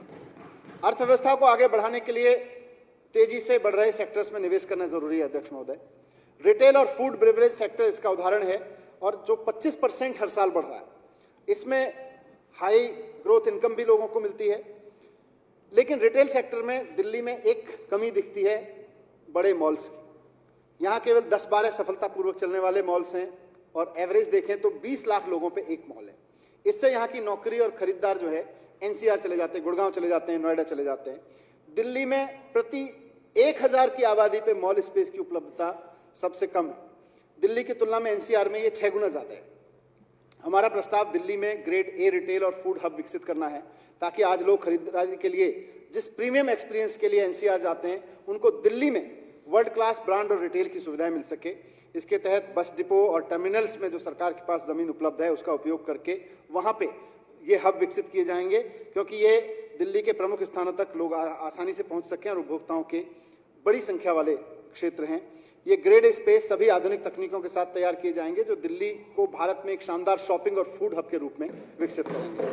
अध्यक्ष महोदय, एक और नया प्रस्ताव इलेक्ट्रॉनिक्स मैन्युफैक्चरिंग से संबंधित है। इलेक्ट्रॉनिक्स मैन्युफैक्चरिंग आज दुनिया में सबसे ज्यादा जॉब्स देने वाला उद्योग है। इसकी खास बात यह है कि ये नॉन पॉल्यूटिंग सेक्टर है। परंपरागत रूप से अगर पुरानी चीज देखें तो दिल्ली 70-80 के दशक में भारत में इलेक्ट्रॉनिक ट्रेड का सेंटर था। आज भी दिल्ली के इलेक्ट्रॉनिक्स और इलेक्ट्रिकल मार्केट देश में पूछे जाते हैं। दिल्ली की खुद की मांग और देश की मांग को पूरी करने के उद्देश्य से हम दिल्ली में एक इलेक्ट्रॉनिक सिटी का निर्माण करेंगे। इससे स्थापित हो जाने के बाद 80,000 लोगों को रोजगार मिलेगा। इस प्रयोजन के लिए सरकार बपरौला में 90 एकड़ में प्लग एंड प्ले मैन्युफैक्चरिंग केंद्र की स्थापना करेगी, ताकि इलेक्ट्रॉनिक कंपनियों को दिल्ली में अपना बेस स्थापित करने के लिए आमंत्रित किया जा सके। हम इस कार्यक्रम को भारत सरकार के इलेक्ट्रॉनिक मैन्युफैक्चरिंग क्लस्टर ईएमसी कार्यक्रम के सहयोग से करने की कोशिश करेंगे। वर्तमान में दिल्ली में 25 notified non confirming industrial area हैं, जिसमें करीब 16 लाख लोग काम करते हैं। इन क्षेत्रों के रिडेवलपमेंट की और अपग्रेडेशन की जरूरत है।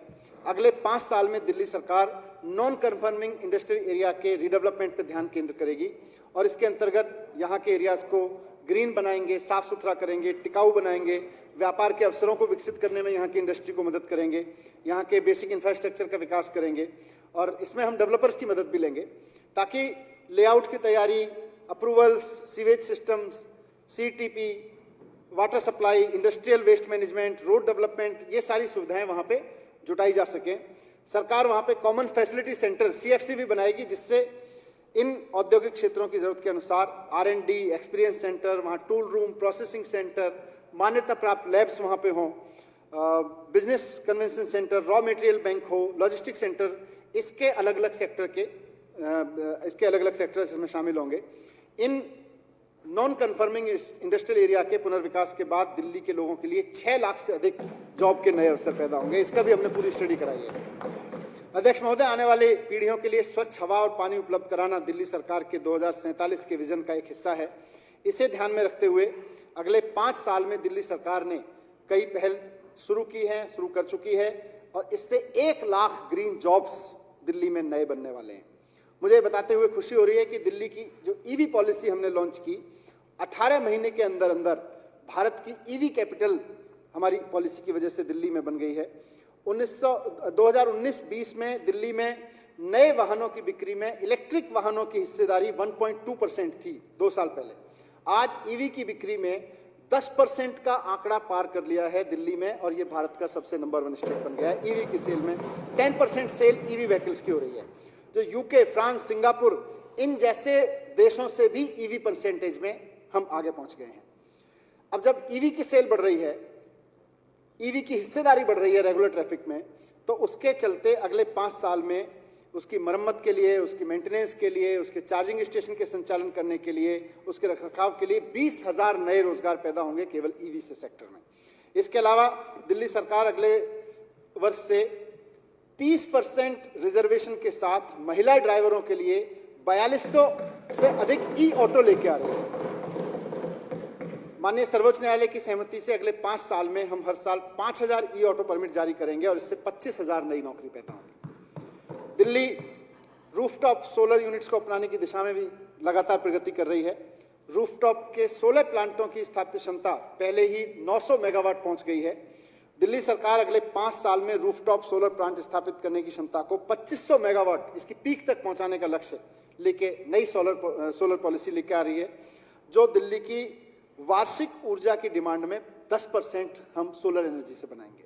इससे इस क्षेत्र में नए जॉब्स पैदा होंगे, सेल्स में, कंस्ट्रक्शन में, निर्माण श्रमिकों के, इलेक्ट्रीशियन के, टेक्नीशियन, इंजीनियर, ये सोलर एनर्जी के सेक्टर में भी नए नए जॉब्स पैदा होंगे और हमने 40,000 नौकरियों की स्टडी की है जो इस सेक्टर में नई बनने वाली हैं। दिल्ली के ग्रीन कवर को बढ़ाने के लिए, पौष्टिक जीवन, जैविक भोजन की आपूर्ति के लिए और महिलाओं को घर घर पे रोजगार देने के लिए एक नई स्कीम सरकार पूसा इंस्टीट्यूट के सहयोग से लेकर आ रही है, स्मार्ट अर्बन फार्मिंग।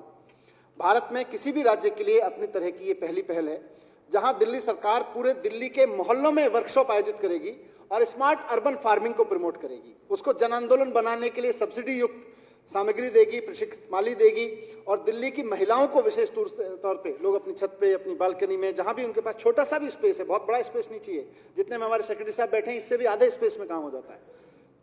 सही में जितने में एक एमएलए हमारे बैठे हैं ऑलमोस्ट उतने में एक छोटे घर के लिए अर्बन फार्मिंग का वो लग जाता है और उसको महिलाएं चलाती हैं।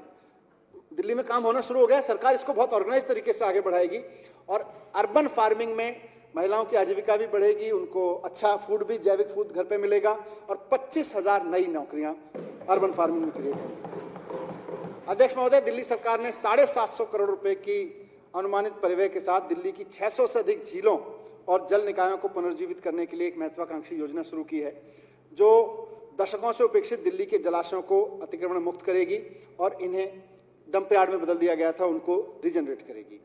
ये इस पैमाने पर इन जलाशयों के चल रहे मरम्मत कार्य, रखरखाव के लिए 6,000 से ज्यादा ग्रीन जॉब्स पैदा करेंगे, ताकि एक बार पुनर्जीवित होने के बाद ये जलाशय खराब भी ना हो, उसकी भी स्कीम हम लेके आ रहे हैं।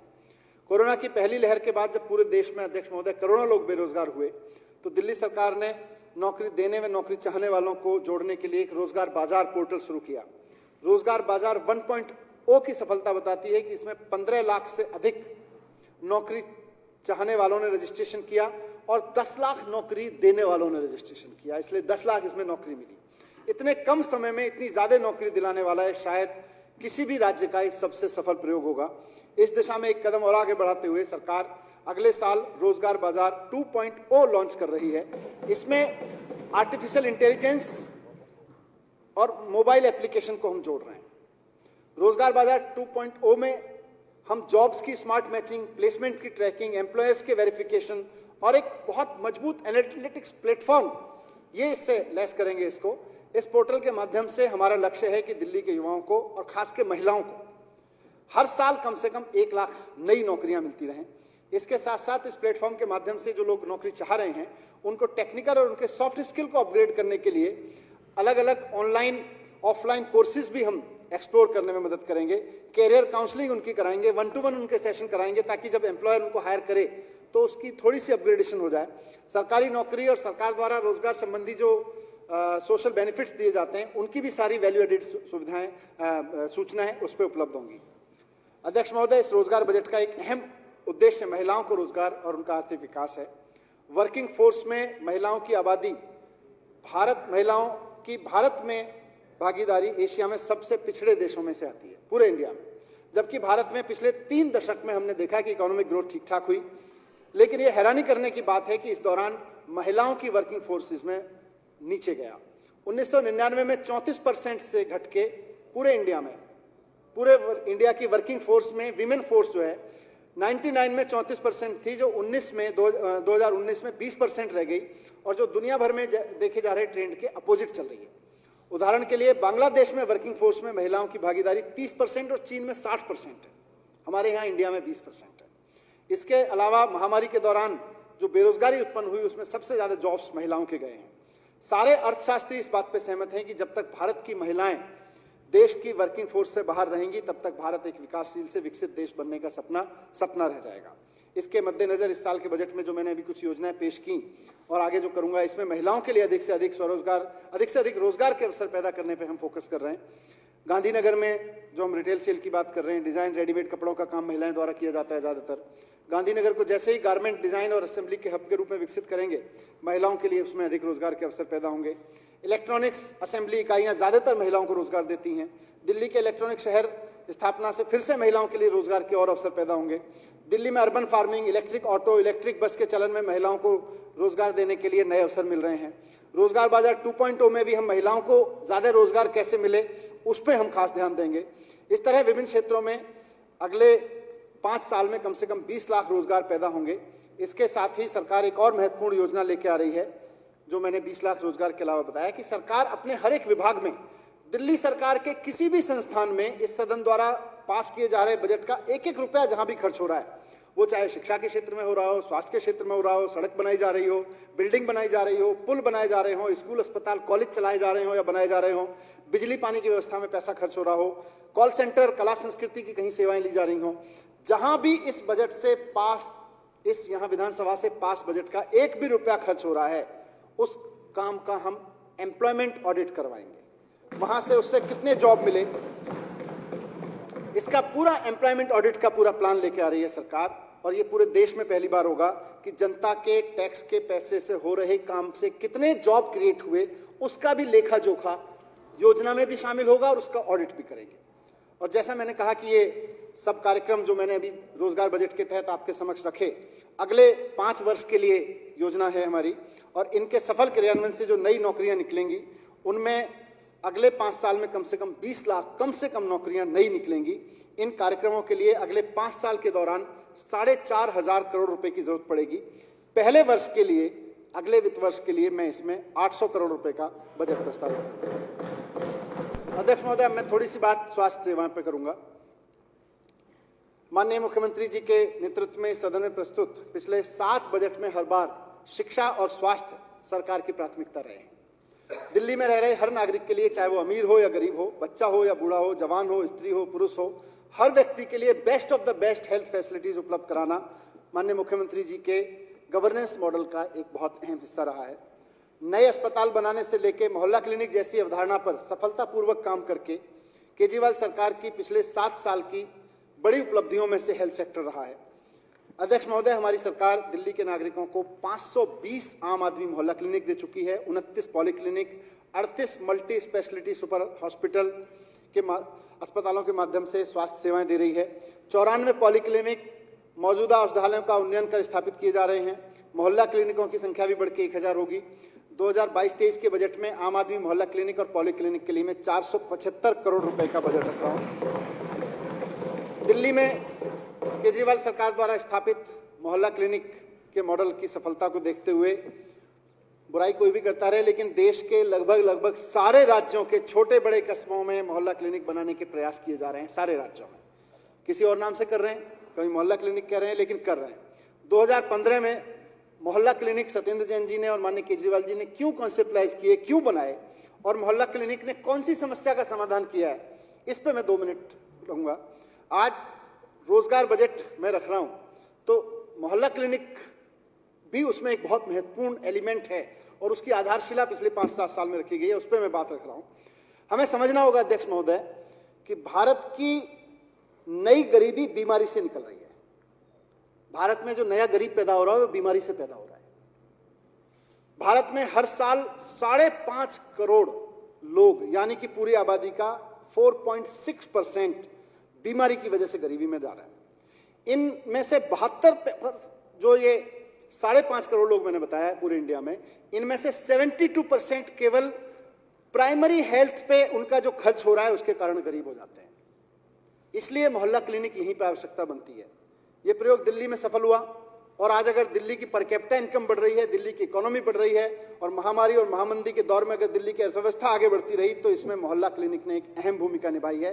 मुझे सदन को ये बताते हुए खुशी हो रही है कि अब तक 5 करोड़ 49 लाख मरीज इन मोहल्ला क्लिनिक में उपचार लेके जा चुके हैं। यही वो लोग हैं अध्यक्ष महोदय, यही वो लोग हैं, अगर इनको समय पर और सही से प्राथमिक उपचार नहीं मिलता, मोहल्ला क्लिनिक में अच्छा डॉक्टर इनको निःशुल्क सुविधा नहीं देता, एक MBBS डॉक्टर इनका इलाज नहीं करता, तो संभवतः इनमें से भी बहुत सारे लोग बीमारी के कारण देश के नए गरीबों में शामिल हो जाते हैं। दिल्ली सरकार ने आम आदमी मोहल्ला क्लिनिक को विस्तार देते हुए दिल्ली के स्कूलों में भी अब आम आदमी स्कूल क्लिनिक शुरू किए हैं। फिलहाल 20 स्कूल से ये क्लिनिक शुरू किए गए हैं और इसमें हर बच्चे का हर 6 महीने में चेकअप किया जाएगा एक योग्य डॉक्टर और नर्स के द्वारा। साथ ही हर आम आदमी स्कूल क्लिनिक में एक मनोचिकित्सक भी लगाया जा रहा है ताकि बच्चों के मानसिक विकास की, उनकी मानसिक उलझन की, उनकी अगर वो किसी मानसिक अवसाद से गुजर रहे हैं तो उसकी भी जांच हर 6 महीने में हर एक स्कूल में बच्चे की होती रहे। ये स्कूल क्लिनिक का काम है। हमारी सरकार ने मौजूदा अस्पतालों के विस्तार, अपग्रेडेशन और नए अस्पतालों का निर्माण कार्य शुरू किया है। इसके तहत बुराड़ी में 768 बिस्तरों का अस्पताल पूरा हो चुका है और कोविड रोगियों के लिए 450 बिस्तरों के साथ वहां काम कर रहा है। इसी प्रकार अंबेडकर नगर अस्पताल भी कोविड रोगियों के लिए 200 बिस्तर की क्षमता के साथ काम शुरू कर चुका है। इंदिरा गांधी हॉस्पिटल द्वारका भी कोविड रोगियों के उपचार की व्यवस्था हो गई है। अगले साल से यह अस्पताल 1241 बिस्तरों की अपनी पूरी क्षमता के साथ काम करना शुरू कर देगा। 15 मौजूदा हॉस्पिटल्स की रिमॉडलिंग का काम शुरू हो गया है और इसके अलावा 4 नए हॉस्पिटल्स के लिए प्रपोजल बनाए जा रहे हैं। नए अस्पतालों के बन जाने और मौजूदा की रिमॉडलिंग होने से इसके बाद 16,000 बिस्तर दिल्ली में नए उपलब्ध हो जाएंगे। मैं नए अस्पतालों के निर्माण और मौजूदा सरकारी अस्पतालों की रिमॉडलिंग के लिए 1900 करोड़ का बजट प्रस्तावित है।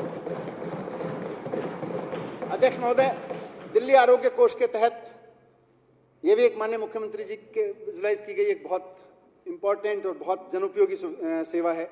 दिल्ली आरोग्य कोष के तहत निःशुल्क उपचार, सर्जरी, रेडियोलॉजी, क्लिनिकल सेवाएं उन रोगियों को निजी अस्पतालों के जरिए उपलब्ध कराई जा रही हैं जिनका कई कारणों के चलते दिल्ली के सरकारी अस्पतालों में इलाज संभव नहीं हो पाता।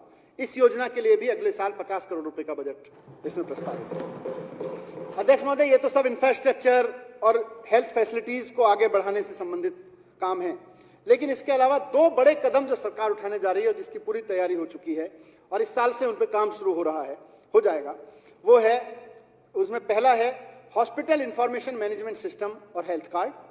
इसके तहत सारे नागरिकों को, दिल्ली के सब नागरिकों को उनके मतदाता पहचान या जनसंख्या रजिस्टर के आधार पर QR कोड बेस्ड ई-हेल्थ कार्ड उपलब्ध कराया जाएगा। इससे रोगियों की पहचान करने और जियो टैगिंग के साथ उनकी बीमारी की बुनियादी जानकारी प्राप्त करने में मदद मिलेगी। इसके अलावा यह प्रणाली फैमिली ट्री यानी परिवार के सदस्यों की जानकारी, उनकी बीमारी वगैरह का डिटेल लेने में मदद करेगी। इससे दिल्ली के सभी नागरिकों को बेहतर और समय पर इलाज करवाने में आसानी हो जाएगी। इस योजना के लिए अगले साल के लिए मैं 160 करोड़ रुपए का बजट प्रस्तावित कर रहा हूं। दूसरा है हेल्थ हेल्पलाइन। जो हेल्थ कार्ड धारक होंगे उनके लिए एक निःशुल्क हेल्थ हेल्पलाइन शुरू की जाएगी जो 24 घंटे हेल्पलाइन होगी। इसमें फोन करके कोई भी हेल्थ कार्ड का धारक किस बीमारी के लिए कहां इलाज कराना है, क्या करना चाहिए जैसी सलाह ले सकते हैं। और इस हेल्पलाइन पे हेल्थ कार्ड धारकों को हॉस्पिटल में अपॉइंटमेंट, डॉक्टर से अपॉइंटमेंट देने की भी फैसिलिटी दी जाएगी। तो ये 2 बड़े इंपॉर्टेंट चीजें आगे रिफॉर्म होंगे। मुख्यमंत्री जी के निर्देशन में आम जनमानस को स्वस्थ रखने के लिए योग और ध्यान को आम जनमानस तक निःशुल्क ले जाने के लिए आम आदमी योगशाला शुरू की गई है। इसकी घोषणा मैंने पिछले बजट में की थी और मुझे खुशी है कि कोरोना के लहरों के बीच भी दिल्ली सरकार के डिपसारू यूनिवर्सिटी ने ट्रेंड 450 योग शिक्षक रोजाना 15,000 से अधिक लोगों को उनकी सुविधा और समय के अनुसार योगशाला चला रहे हैं। लोगों को शारीरिक और मानसिक स्वास्थ्य बनाए रखने के लिए अपने आप में एक बहुत बड़ा अभियान है, जिसे माननीय मुख्यमंत्री जी ने कहा है कि योग को हमें जन आंदोलन बनाना है। उसके संकल्प के साथ आगे बढ़ा रहे हैं। ये योजना अगले साल भी चलती रहेगी। इसके लिए बजट में अलग से 15 करोड़ रुपए का प्रावधान है। अध्यक्ष महोदय, जब मैं सदन के समक्ष केजरीवाल सरकार का मॉडल रोजगार बजट पहली बार लेके आया हूं, तो थोड़ी सी बात मैं स्वास्थ्य और रोजगार के रिश्ते पे भी करना चाहता हूं। यह भी इंपॉर्टेंट इस सदन को इंफॉर्मेशन है। अगर कोविड की बीमारी नहीं होती तो शायद लोगों का ध्यान इस ओर नहीं जाता कि किसी देश की आर्थिक प्रगति का उस देश के लोगों के स्वास्थ्य से सीधा संबंध होता है। नीति विश्लेषक और आर्थिक इतिहास के विशेषज्ञ अनिंद सेन गुप्ता ने लिखा है कि स्वास्थ्य की व्यवस्था आर्थिक चर्चाओं का हिस्सा होती नहीं है। ये ट्रेजेडी है हमारे देश में थोड़ी सी, कि हमारी जो स्वास्थ्य की व्यवस्था है, जब हम आर्थिक चर्चा करते हैं तो अपनी health facilities, health development, health की बात नहीं करते, हम आर्थिक बात करते हैं, आर्थिक प्रगति की बात करते हैं। तो कहते हैं कि स्वास्थ्य की व्यवस्था आर्थिक चर्चाओं का हिस्सा नहीं होती। लेकिन महामारी के बाद दुनिया समृद्धि के जो नए पैमाने लागू करेगी, उसमें यह तय होगा कि जिस मुल्क का स्वास्थ्य ढांचा जितना चुस्त होगा, उस पर उतने बड़े दाव लगाए जाएंगे। ये आगे आने वाले समय के लिए बड़ी वर्ल्ड इकोनॉमीज के बारे में फोरकास्ट है। ऐसा इसलिए है क्योंकि जैसे जैसे हमारी आबादी की उम्र बढ़ती है, वैसे वैसे उसकी प्रोडक्टिविटी कम होती रहती है। ऐसे में वर्किंग पॉपुलेशन से और ज्यादा बेटर प्रोडक्शन की जरूरत है। ऐसा करने के लिए स्वास्थ्य सेवाओं को बेहतर बनाना एकमात्र रास्ता है। और 55 साल की उम्र से, मतलब उन्होंने एग्जांपल दिया कि 55 साल की उम्र वाले व्यक्ति से 45 साल की उम्र वाले का काम कराया जा सके, ये हेल्थ सिस्टम ही कर सकता है उतनी प्रोडक्टिविटी। तो आगे की इकोनॉमी, वर्ल्ड इकोनॉमी इसी से निकलेगी कि किसका हेल्थ सेक्टर कितना मजबूत है। आज हमारे देश में स्वास्थ्य विशेषज्ञों की या तकनीकों की कमी नहीं है। नए नए प्रयोग और आविष्कार लगातार हो रहे हैं। लोगों को बीमारी से बचा के और खासतौर से उनको प्राथमिक उपचार सही से और समय पर उपलब्ध करा के अपनी बड़ी आबादी को हम सेहत को बचा सकते हैं। मैकेंजी की एक रिपोर्ट कहती है कि अगर मैकेंजी की एक रिपोर्ट बताती है कि प्रति $100 के खर्च से जीवन में 1 वर्ष स्वास्थ्य का और बढ़ाया जा सकता है। अगर सरकार $100 खर्च करती है तो एक व्यक्ति का 1 साल उसका हेल्थ ईयर और बढ़ जाता है। अलग अलग बीमारियों पर नियंत्रण, तुरंत उपचार और सभी को स्वास्थ्य जैसी कोशिश किसी भी देश के लिए उसकी गारंटी है, उसकी ग्रोथ की गारंटी है। मैकेंजी की गणना है कि स्वास्थ्य सेवाएं बेहतर कर 2040 तक दुनिया के जीडीपी में $12 ट्रिलियन जोड़े जा सकते हैं, जो ग्लोबल जीडीपी का 8% होगा, यानी कि 0.4% की हर साल की उसकी बढ़ोतरी।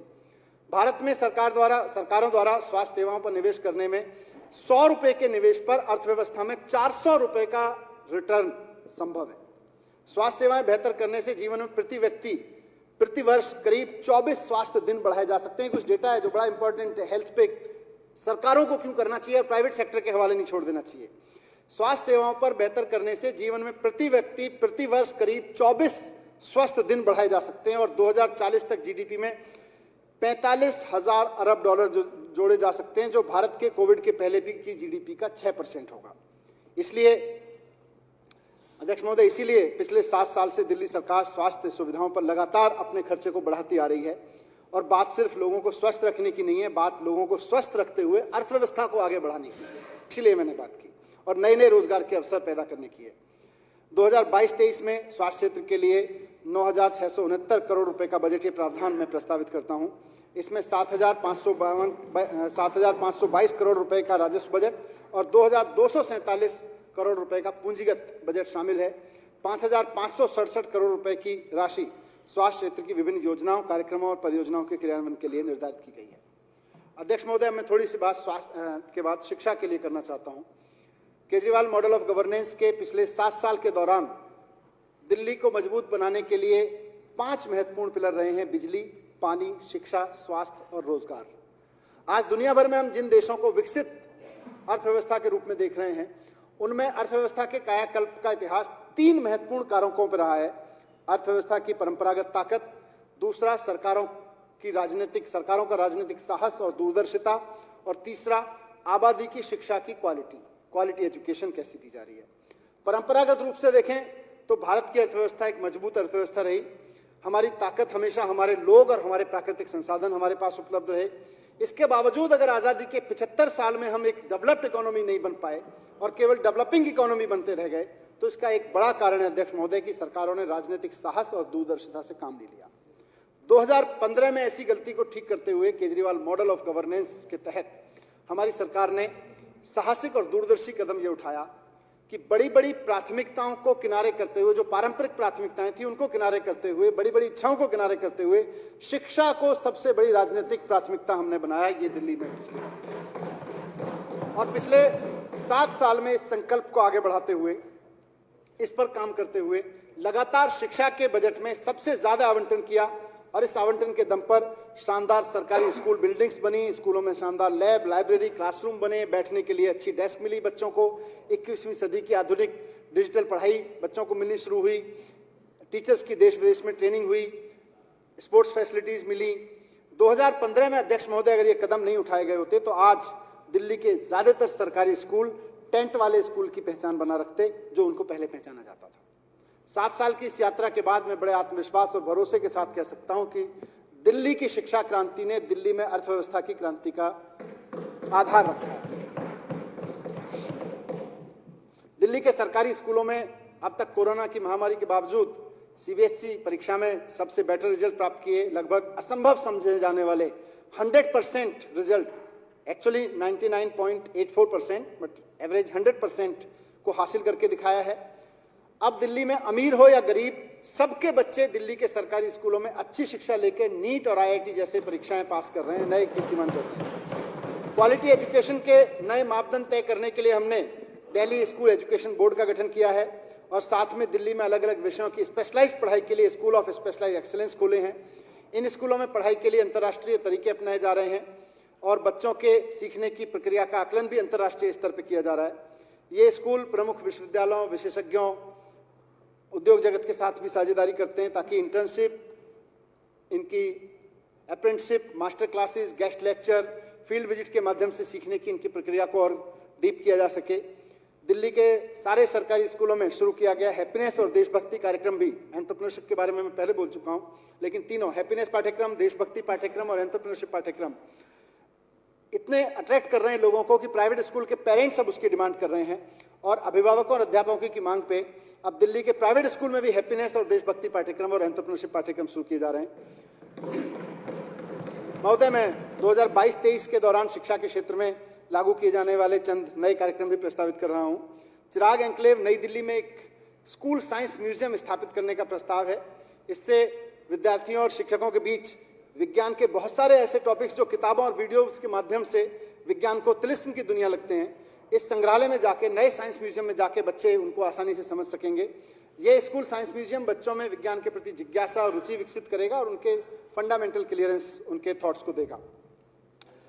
अध्यक्ष महोदय, बेघर परिवारों के बच्चे जो सड़क के किनारे, फुटपाथ, फ्लाईओवर, सीढ़ियों के नीचे, खुले हुए पूजा स्थलों पे, मंडप में, रेलवे प्लेटफॉर्म पे रहते हैं, आश्रय के लिए, भोजन के लिए, शिक्षा जैसी बुनियादी जरूरतों से वंचित रह जाते हैं। सरकार ने इन बच्चों को बुनियादी शिक्षा उपलब्ध कराने के कई स्टेप्स लिए हैं, लेकिन वो अभी पार्टली सक्सेसफुल हुए हैं, और ये गुणवत्तापूर्ण शिक्षा प्राप्त करना तब तक संभव नहीं है जब तक कि भोजन और आश्रय जैसी बुनियादी सुविधाओं की व्यवस्था नहीं हो जाए। क्योंकि बच्चों को हम स्कूल लाते हैं इन जगहों से, बेआसरा बच्चों को, वो भोजन के लिए या शेल्टर के लिए कहीं और चले जाते हैं, तो बड़ा सिस्टम गड़बड़ है। तो कम उम्र के इन सुविधा वंचित बेघर बच्चों को भविष्य की चिंता करते हुए दिल्ली सरकार ने आधुनिक सुविधाओं के साथ एक बोर्डिंग स्कूल, होमलेस बच्चों के लिए एक बोर्डिंग स्कूल बनाने का फैसला लिया। ये स्कूल बच्चों को शिक्षा के साथ साथ रहने की सुविधा भी देंगे और उनको समाज की मुख्य धारा में लाने का प्रयास भी करेंगे। इसके लिए मैं 10 करोड़ का बजट प्रस्तावित करता हूं।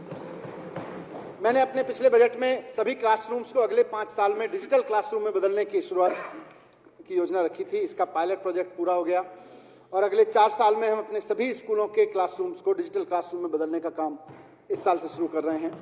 राजेंद्र नगर के एक स्कूल में एक आधुनिक मॉन्टेसरी लैब बनाई है। अर्ली चाइल्डहुड एजुकेशन की दिशा में मॉन्टेसरी लैब बड़ी अहम भूमिका निभाती हैं। आने वाले समय में हम 100 स्कूल्स में ऐसी ही मॉडर्न मॉन्टेसरी लैब बनाएंगे। 100 चयनित स्कूलों में स्थानीय बच्चों और समाज की जरूरतों के हिसाब से, लोकल नीड्स के हिसाब से स्पोर्ट्स इंफ्रास्ट्रक्चर पर काम हो रहा है। अध्यक्ष महोदय, स्कूल की शिक्षा के बाद दिल्ली सरकार ने हायर टेक्निकल एजुकेशन संस्थानों के विस्तार पर भी पिछले 7 साल में बहुत काम किया है। 2015 में सरकार बनने के बाद केजरीवाल जी सरकार की तरफ से दिल्ली में अब तक 5 नई यूनिवर्सिटीज बन चुकी हैं, 5 नई यूनिवर्सिटीज। 2015 में Delhi pharmaceutical science and research university डिप्सारू बनी। इसके बाद 2018 में Netaji Subhash university of technology NSUT बनी। 2020 में Delhi skill and entrepreneurship university DSEU बनी। 2021 में दिल्ली स्पोर्ट्स यूनिवर्सिटी बनी और 2022 में दिल्ली टीचर्स यूनिवर्सिटी बनी। इसके अलावा अंबेडकर यूनिवर्सिटी के 2 नए कैंपस करमपुरा और लोधी रोड पे खोले गए। DTU का ईस्ट दिल्ली कैंपस खोला गया और IPU का ईस्ट दिल्ली कैंपस इस साल से शुरू हो रहा है। अगले साल अगर दिल्ली के स्कूलों से निकल रहे छात्रों के, क्योंकि हमारे स्कूल से बच्चे हायर एजुकेशन में जाते हैं तो वहाँ सीट्स की बहुत कमी थी, तो मैं कितना काम हुआ उसको भी 1 मिनट में रखना चाहता हूँ कि स्कूलों से निकल रहे छात्रों के हायर एजुकेशन में बढ़ रहे अवसरों को देखें तो पिछले 7 साल में केजरीवाल सरकार के दौरान इसमें बहुत शानदार काम हुआ है। मैं थोड़ा सा डेटा आपके सामने रखता हूँ। दिल्ली टेक्निकल यूनिवर्सिटी DTU 2014 में जब हम सरकार आई थी 2014 के दौरान, तो वहां 2226 बच्चों को एडमिशन मिलता था। 2021 में 4105 हो गई है इनटेक। 2226 से बढ़ के 4105 हो गया है। NSUT उस वक्त NSIT था, 913 बच्चे उसमें दाखिल होते थे, अब 3200 बच्चे वहां दाखिल होते हैं हर साल। IP यूनिवर्सिटी 28,000 सीटें थी वहां इनटेक की, अब 38,000 इनटेक हो गया IP यूनिवर्सिटी का। IGTTW 300 सीटें थी वहां पे इनटेक की, अब 1350 सीट हो गई है वहां पे इनटेक की। नए बच्चे वहां हर साल दाखिला लेते हैं 1350। अंबेडकर यूनिवर्सिटी 2014 में 1800 सीटें थी, अब 4700 सीटें उसकी इनटेक हो गई। दिल्ली स्किल नई यूनिवर्सिटी बनाई है, स्किल एंड एंटरप्रेन्योरशिप यूनिवर्सिटी। इसके 15 कैंपस इस साल से शुरू कर चुके हैं। इसमें graduation, post graduation, BTech, diploma आदि कोर्सेज के लिए 7145 नई सीटों पर इसमें एडमिशन हुए और इस साल 15 कैंपस शुरू हुए। अगले साल इसके 11 कैंपस और शुरू हो रहे हैं और उसमें भी करीब 2500 नई सीटें इसमें और बन जाएंगी। तो हायर एजुकेशन के एवेन्यूज भी दिल्ली में खूब बढ़े हैं। दिल्ली खेल विश्वविद्यालय इसने अपना काम शुरू कर दिया है। जैसा मैंने पहले भी सदन में कहा था कि दिल्ली स्पोर्ट्स यूनिवर्सिटी की संकल्पना एक ऐसी यूनिवर्सिटी के रूप में की गई है जहां केवल देश को अच्छे खिलाड़ी, मेडल लाने वाले खिलाड़ी पे काम होगा। इसमें कोई स्पोर्ट्स से रिलेटेड जॉब और उसके मैनेजमेंट और उन सब पे नहीं, केवल और केवल खिलाड़ी तैयार करने पे काम होगा। और मुझे सदन को बताते हुए खुशी हो रही है कि अगले सेशन से, यानी अगले एकेडमिक सेशन से दिल्ली खेल विश्वविद्यालय में देश भर से करीब 250 खेल प्रतिभाओं को दाखिला देने की प्रक्रिया शुरू कर दी गई है और इन खेल प्रतिभाओं को अभी से भावी ओलंपियन के रूप में तैयार किया जाएगा। इसी तरह हाल में शुरू की गई दिल्ली टीचर यूनिवर्सिटी ने भी बहुत तेजी से अपना काम करना शुरू कर दिया है और हमारी पूरी कोशिश है कि भारत सरकार से जरूरी मंजूरी लेने के बाद अगले सत्र से यहाँ भी BEd की पढ़ाई शुरू हो जाए। महोदय, मैं वित्त वर्ष 2022-23 के लिए एजुकेशन सेक्टर में 16,278 करोड़ रुपए के कुल खर्च का प्रस्ताव करता हूं। इसमें 14,412 करोड़ रुपए राजस्व के तहत और 1,866 करोड़ रुपए पूंजीगत व्यय के तहत शामिल है। थोड़ी सी बात आवास और शहरी विकास के संबंध में। हमारी सरकार ने अनाधिकृत कॉलोनियों और दिल्ली की झुग्गी बस्तियों में इंफ्रास्ट्रक्चर डेवलपमेंट को हमेशा महत्व दिया है। इन क्षेत्रों में रहने वाले लोगों के लिए CCTV कैमरा लगवाने, स्ट्रीट लाइट लगवाने, सड़क बनवाने, सीवर, पार्क आदि का निर्माण कराने का काम प्राथमिकता पे पूरा कर लिया गया है। हमारी सरकार के सत्ता में आने से पहले ये काम बहुत छोटे पैमाने पर 895 कॉलोनियों तक सीमित थे। उन्हीं कॉलोनीज में कुछ कुछ होता था, लेकिन 2015 में ये सुविधाएं प्रत्येक अनाधिकृत कॉलोनी और झुग्गी बस्ती को तेजी से उपलब्ध कराई जा रही हैं। अब तक 1797 अनऑथराइज कॉलोनीज में से 1414 में निर्माण कार्य या तो पूरा हो चुका है या प्रगति पर है। मैं 2022-23 के लिए इस बजट में 1300 करोड़ रुपए का प्रस्ताव करता हूं। ड्यूसिप, दिल्ली शहरी आश्रय सुधार बोर्ड ड्यूसिप के सराहनीय कार्यों से उत्तरी निगम, दक्षिणी निगम और पूर्वी निगम की सभी बस्तियों को खुले में शौच से मुक्त घोषित कर दिया गया है। 634 बस्तियों में लगभग 1051 किलोमीटर की सीमेंटेड कंक्रीट फुटपाथ बनाई गई है और 266 किलोमीटर लंबे नालों का निर्माण झुग्गियों में कर लिया गया है।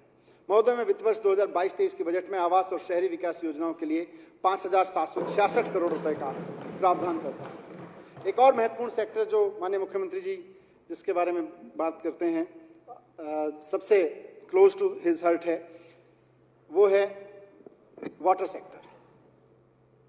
वहां से पहले ही आवाज आई, वाटर सेक्टर, जलापूर्ति और स्वच्छता। दो और बड़े सपने माननीय मुख्यमंत्री जी ने दिल्ली के लोगों को देखने के लिए भरोसा दिया है और उस पर मुख्यमंत्री जी दिन रात काम कर रहे हैं। वो हैं कि दिल्ली में 24 घंटे पीने के पानी साफ लोगों के घरों में आए और हमारी जो यमुना है वो निर्मल, साफ, सुंदर निर्मल यमुना बन जाए। जैसा कि मैंने कहा कि मुख्यमंत्री जी दिन रात इन दोनों सपनों को पूरा करने में जुटे हुए हैं। जिस तरह 2015-16 में उन्होंने दिल्ली वासियों के लिए 24 घंटे बिजली का सपना सच करके दिखाया, वैसे ही अब केजरीवाल मॉडल ऑफ गवर्नेंस में 24 घंटे पीने के पानी मिलने का सपना भी जल्दी सच होगा। मुझे सदन को यह बताते हुए खुशी हो रही है कि दिल्ली में पानी की उपलब्धता 10% बढ़ चुकी है। पहले दिल्ली में रोजाना 915 MGD पानी उपलब्ध होता था, अब ये 985 MGD हो गया है। दिल्ली को बाहर से मिल रहे पानी का बेहतर प्रबंधन, बारिश के पानी की बेहतर हार्वेस्टिंग, इससे आने वाले 3 साल में 24 घंटे पानी सुनिश्चित कर लिया जाएगा। दिल्ली वासियों को 20 किलोलीटर प्रति माह प्रति उपभोक्ता पीने का पानी मुफ्त उपलब्ध कराने की जो योजना 2015 में शुरू की थी सरकार बनने के तुरंत बाद, वो इस साल भी जारी रहेगी। औसतन 6.5 लाख उपभोक्ताओं के पानी के बिल इस योजना के तहत हर महीने जीरो आते हैं। 6.5 लाख। पूरी दिल्ली के अनऑथराइज कॉलोनी में 100% सीवर पहुंचाने का काम इस साल के अंत तक पूरा कर लिया जाएगा। यमुना को साफ करने की माननीय मुख्यमंत्री जी की मुहिम अब आगे बढ़ चली है। यमुना में गिरने वाले सभी नालों को इंटरसेप्ट करके या तो एसटीपी में ले जाके उनके पानी को साफ किया जाएगा या फिर उनका इंसिटू ट्रीटमेंट करके उसको साफ पानी में बदल के ही तभी यमुना में छोड़ा जाएगा। ये सारी योजनाएं तेजी से चल रही हैं और 2 साल में यमुना को पूरी तरह साफ कर दिया जाएगा। दिल्ली सरकार का यह संकल्प है कि दिल्ली वासियों की तरफ से गंदे पानी की एक बूंद भी यमुना में ना गिरे।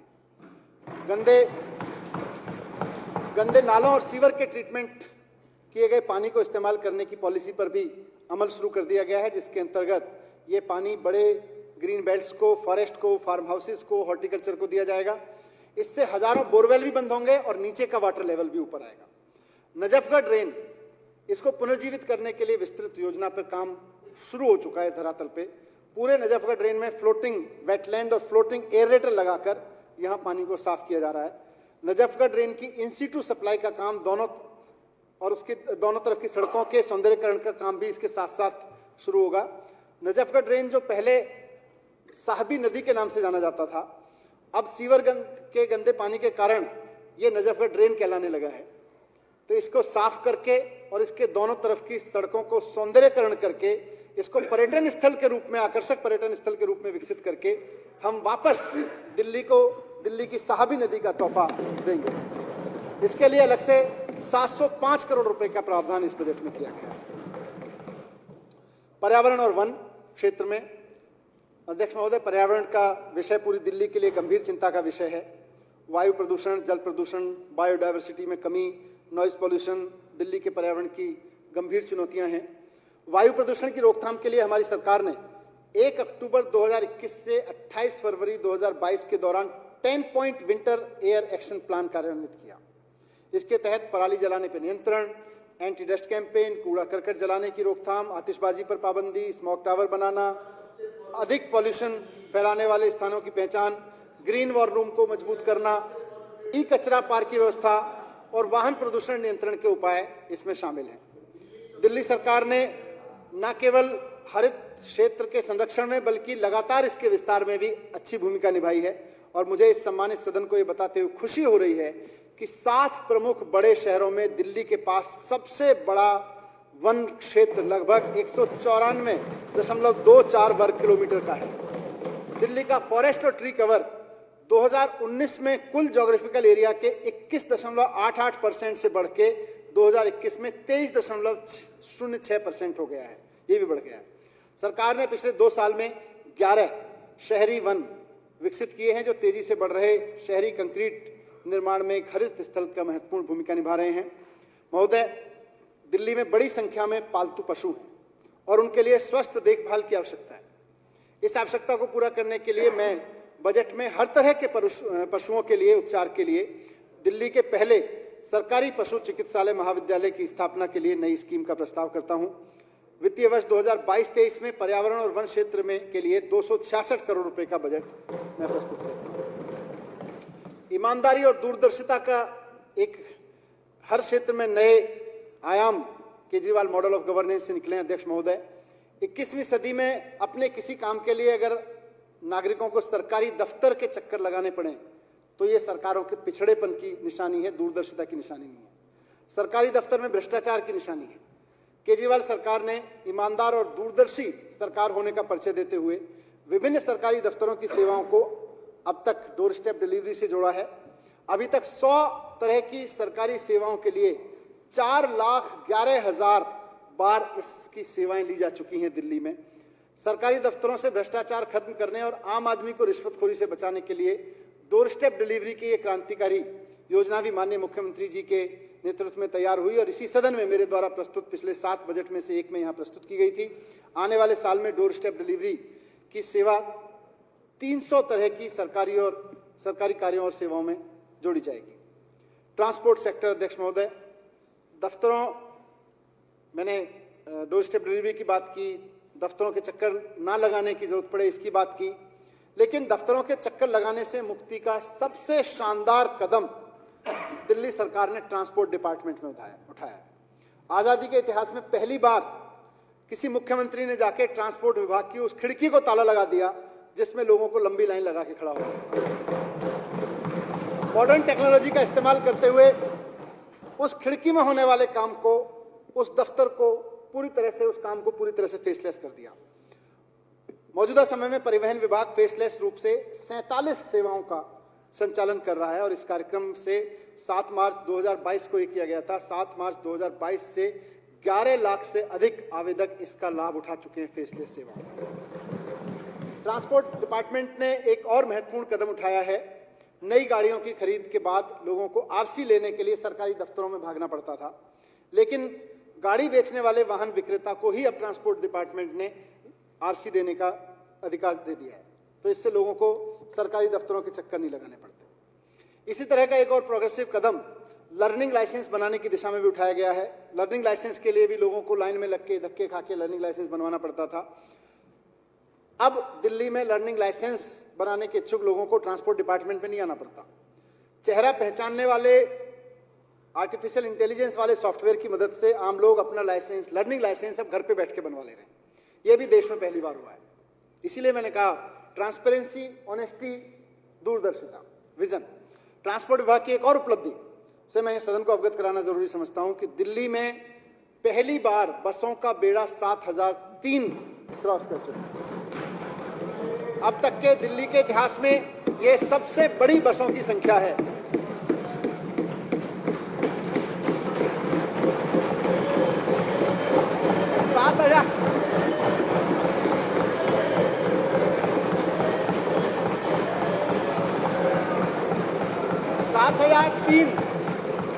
सात हजार तीन बसें, अध्यक्ष महोदय, कोई सरकार नहीं खड़ी कर पाई जो आम आदमी पार्टी की सरकार ने दिल्ली के बेड़े में 7003 बसें जोड़ दी।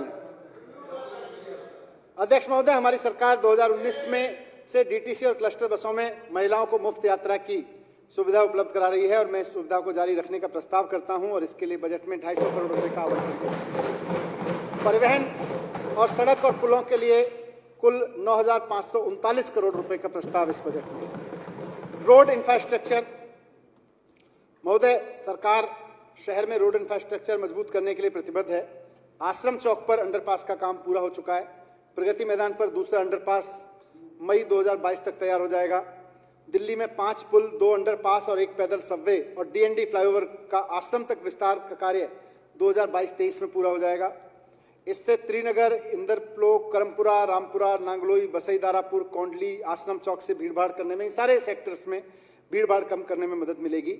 मैं इन परियोजनाओं के लिए 2022-23 में 114 करोड़ रुपए के परिव्यय का प्रस्ताव करूंगा। डीएमआरसी करावल नगर, गोंडा और मंगल पांडे मार्ग के ब्रजपुरी जंक्शन पर एलिवेटेड कॉरिडोर सहित फ्लाईओवर का निर्माण कार्य कर रही है।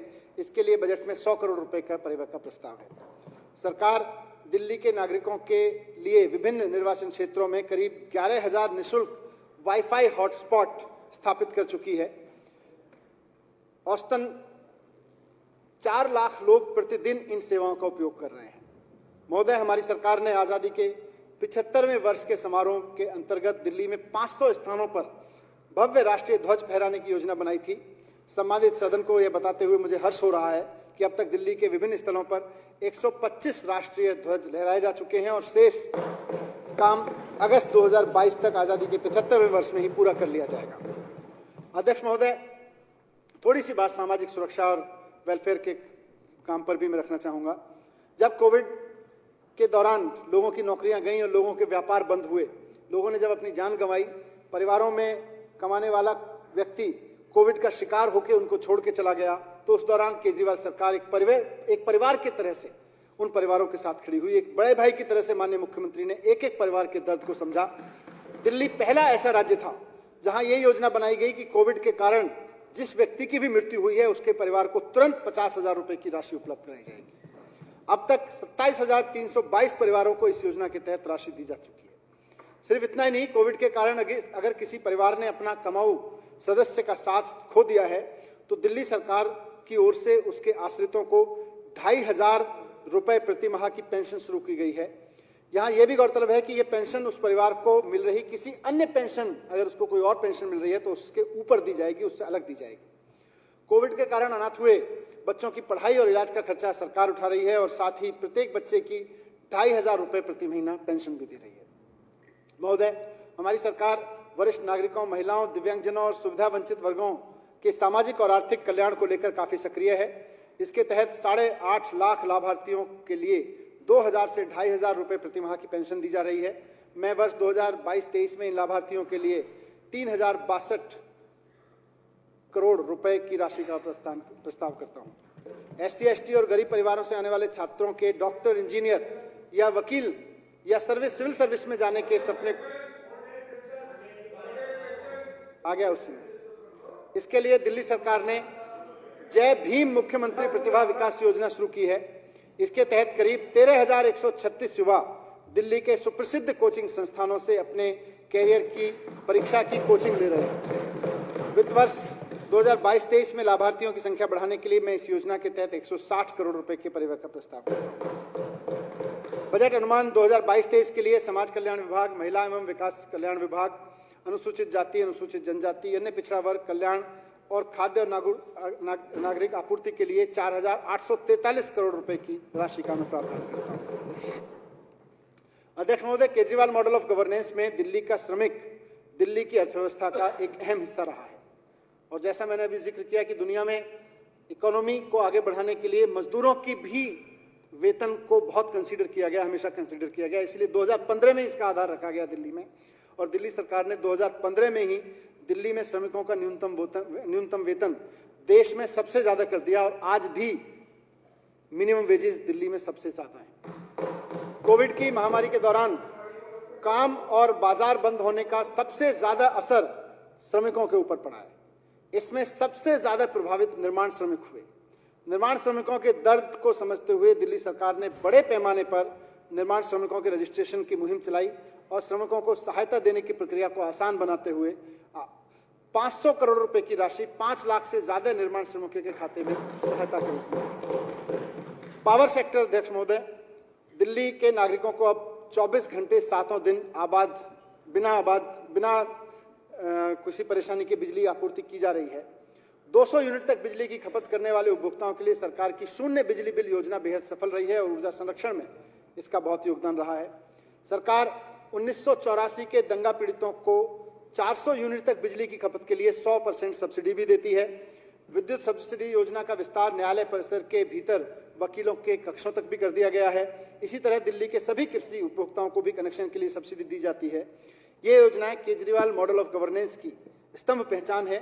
मैं 2022-23 के बजट में बिजली सब्सिडी के लिए 3,250 करोड़ रुपए के परिव्यय का प्रस्ताव करता हूं। अध्यक्ष महोदय, अब मैं अपने बजट वक्तव्य का भाग 6 प्रस्तुत करता हूं जो राजस्व से संबंधित है। बजट भाषण के पहले भाग में मैंने विस्तार से सरकार की रोजगार और अर्थव्यवस्था को आगे बढ़ने की नीतियों की चर्चा की।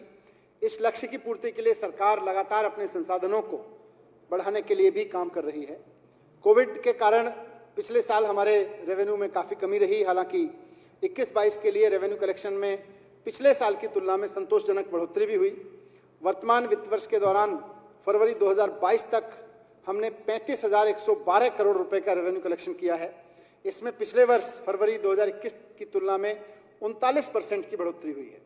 ईमानदार प्रशासन और मॉडर्न टेक्नोलॉजी के माध्यम से सतर्कता के चलते सरकार कर चोरी को रोकने में भी काफी हद तक सफल रही है। जीएसटी और वैट सरकार के लिए रेवेन्यू के सबसे बड़े सोर्सेज हैं। 2021-22 में फरवरी 2022 तक जीएसटी और वैट के लिए टैक्स कलेक्शन 24,380 करोड़ रुपए रहा, जिसमें पिछले साल की तुलना में 42% करीब वृद्धि हुई है। महोदय, हमारी सरकार ने रेवेन्यू बढ़ाने और टैक्स पेयर्स की सुविधा के लिए अनेक उपाय किए हैं। हमने हर एक टैक्स वार्ड की 14 प्रमुख केपीआई पॉइंट्स के साथ मॉनिटरिंग, मंथली परफॉर्मेंस मॉनिटरिंग शुरू की है। हर एक टैक्स वार्ड की मॉनिटरिंग शुरू की है। दिल्ली में कर विभागों में इंस्पेक्टर राज पूरी तरह से बंद किया गया है और सर्वे और स्क्रूटनी के लिए केवल GIN नेटवर्क का इस्तेमाल करते हैं और उसका जो इंटेलिजेंस और एनालिटिक्स है उसको हम इस्तेमाल करते हैं। टेक्निकल एनालिसिस से मिले सुरागों के आधार पर अप्रैल 2021 से फरवरी 2022 तक 156 सर्वेस किए गए। इसके अलावा कोई स्क्रूटनी नहीं हुई, इसके अलावा कहीं कोई सर्वे नहीं हुआ, कहीं रेड नहीं डाली गई। और सरकार को देय 38.76 करोड़ रुपए का पता लगाया, जिसमें से 26.57 करोड़ रुपए की रिकवरी हो चुकी है। उन करदाताओं के लिए ई इनवॉइस भी अनिवार्य कर दिया गया जिनका टर्नओवर 1 अप्रैल 2021 से शुरू वित्त वर्ष में 50 करोड़ रुपए से अधिक था। महोदय, देश में पेट्रोल और डीजल की दरों में ऑयल डिस्ट्रीब्यूशन कंपनियों द्वारा ईंधन का मूल्य बढ़ाने के कारण बढ़ोतरी हुई है। पेट्रोल की कीमतों में लगातार वृद्धि आम लोगों के लिए चिंता का विषय रहती है। हमारी सरकार ने नागरिकों को राहत देने के लिए पेट्रोल की बिक्री पर वैट रुपए में 30 पैसे से कम करके 19 रुपए 40 पैसे कर दिया था। इसकी हम घोषणा कर चुके हैं। सरकार ने लोकहित के मुद्दे को जीएसटी परिषद की बैठकों में सक्रियता से उठाया है और उसमें कुछ फैसले दिल्ली के संबंध में लिए गए, दिल्ली के लोगों की, व्यापारियों की मांग पर लिए गए। कोविड-19 के उपचार में आने वाली 6 औषधियों को जीएसटी से मुक्त कराया गया। कैंसर की दवा केटुदा पर जीएसटी 12% से घटा के 5% कराया गया। महोदय, हम दिल्ली के व्यापारियों को टैक्स से संबंधित अनावश्यक मुकदमों से उलझाने से बचाने के लिए मुकदमों की संख्या कम करने और लंबित मांगों की वसूली के लिए, जिसमें बकाया कर, ब्याज और जुर्माने की रकम शामिल है, कर माफी योजना का प्रस्ताव कर रहे हैं। एमनेस्टी स्कीम आएगी इसके लिए। सरकार ने न्यू एक्साइज पॉलिसी के जरिए उपभोक्ताओं के अनुभव में व्यापक बदलाव लाने का प्रयास किया है। पुरानी प्रणाली को आबकारी राजस्व संग्रह की नई प्रणाली से पूरी तरह बदल दिया गया है। इससे प्रतिवर्ष सरकार को 4,500 करोड़ रुपए अतिरिक्त राजस्व की प्राप्ति होगी। नई आबकारी नीति का उद्देश्य सरकार के लिए अधिकतम राजस्व सृजन पक्का करना और दिल्ली में गैरकानूनी और गैर शुल्क वाली शराब का उन्मूलन करना है, ताकि समग्र व्यापार में कारोबार को आसानी सुनिश्चित करने के लिए अत्यधिक जटिल और अत्यधिक विनियमित आबकारी व्यवस्था को सरल बनाया जा सके। राष्ट्रीय राजधानी क्षेत्र सरकार ने कोविड-19 महामारी अवधि के दौरान राजस्व संग्रह को गति देने के लिए मौजूदा सर्किल दरों में 20% की छूट की पेशकश की थी, जिसके परिणाम स्वरूप अधिक संख्या में संपत्तियों का पंजीकरण हुआ और राजस्व संग्रह में बढ़ोतरी भी हुई। 2021-22 के दौरान 16 मार्च 2022 तक कुल रजिस्टर्ड डॉक्यूमेंट की संख्या 2,67,690 हो गई है और कुल रेवेन्यू कलेक्शन 4,680 करोड़ रुपए का हुआ। वित्तीय वर्ष 2021-22 में कुल रेवेन्यू कलेक्शन में पिछले वित्त वर्ष की तुलना में करीब 28% की वृद्धि हुई है। सर्किल दरों में पुनरीक्षण के लिए माननीय उपराज्यपाल द्वारा गठित समिति के माध्यम से राष्ट्रीय राजधानी क्षेत्र दिल्ली में सर्किल दरों के संशोधन की भी प्रक्रिया जारी है। अध्यक्ष महोदय, अब अंत में मैं कहना चाहूंगा कि मैंने आज अगले वित्त वर्ष के लिए जो योजनाएं और बजट प्रस्ताव इस सदन के समक्ष रखे हैं, उसमें दिल्ली के government sector, private sector, Delhi के लोकल मार्केट, दिल्ली के शॉपिंग मार्केट, दिल्ली के ट्रेडर्स, सबके लिए अपार संभावनाएं हैं। सरकार अपने प्रयासों से और प्राइवेट सेक्टर के साथ अच्छी नीयत की पार्टनरशिप करके दिल्ली की तरक्की को सुनिश्चित करेगी और दिल्ली वासियों के लिए सरकार और प्राइवेट सेक्टर की सहभागिता से रोजगार प्रदान करने के नए कीर्तिमान स्थापित करेगी। जिस तरह पिछले 7 साल में दिल्ली में केजरीवाल मॉडल ऑफ गवर्नेंस के तहत शिक्षा, स्वास्थ्य, बिजली आदि के काम का दिल्ली वालों को फायदा मिला है और पूरे देश की राज्य सरकारों ने, यहां तक कि विपक्ष की राज्य सरकारों ने भी दिल्ली से कुछ ना कुछ सीखने की कोशिश की है। वो चाहे मोहल्ला क्लिनिक हो, मुफ्त बिजली पानी की स्कीम हो, सरकारी स्कूलों का कायाकल्प हो, हैप्पीनेस जैसे पाठ्यक्रम हो, डोर स्टेप डिलीवरी की योजना हो, ऐसी बहुत सारी चीजें हैं जो पिछले 7 साल में दिल्ली सरकार ने की और बाकी राज्य सरकारों ने उनसे कुछ सीखा या उनसे कुछ सीखने का प्रयास किया। मुझे पूरा यकीन है अध्यक्ष महोदय कि आज सदन में प्रस्तुत रोजगार बजट का सबसे ज्यादा फायदा दिल्ली के लोगों को मिलेगा, जहां के लोगों के लिए, युवाओं के लिए नए नए रोजगार के अवसर मिलेंगे। और मुझे यह भी पूरा यकीन है कि आने वाले 1 या 2 साल के अंदर अंदर सारी राज्य सरकारें दिल्ली के इस मॉडल को भी समझने की कोशिश करेंगी कि सरकार और प्राइवेट सेक्टर मिलके, सरकार और लोकल सेक्टर मिलके जब एक साथ मिलकर राज्य की ग्रोथ के लिए काम करते हैं तो नौकरियों और रोजगार के अवसर कैसे पैदा होते हैं, यह भी 1 से 2 साल के अंदर अंदर बाकी राज्य सरकारें भी सीखने आ रही होंगी। आप देखिएगा, केजरीवाल मॉडल ऑफ गवर्नेंस से देश ने सीखा है कि सरकारी स्कूल कैसे ठीक हो सकते हैं, 24 घंटे मुफ्त बिजली कैसे दी जा सकती है। आने वाले समय में पूरा देश केजरीवाल मॉडल ऑफ गवर्नेंस से यह भी सीखेगा कि ठीक से योजनाएं बनाकर एक बड़ी आबादी को रोजगार कैसे दिया जा सकता है। अंत में आज के रोजगार बजट के प्रणेता, मार्गदर्शक और देश के करोड़ों युवाओं की उम्मीद दिल्ली के माननीय मुख्यमंत्री अरविंद केजरीवाल जी की तरफ से दिल्ली के और देश के युवाओं को राष्ट्रकवि रामधारी सिंह दिनकर की 4 पंक्तियों से मैं अपना बजट वक्तव्य संपन्न करूंगा। मुख्यमंत्री जी की तरफ से देश के युवाओं के लिए दिशा दीप्त हो चुकी, दिशा दीप्त हो उठी, प्राप्त कर पुण्य प्रकाश तुम्हारा।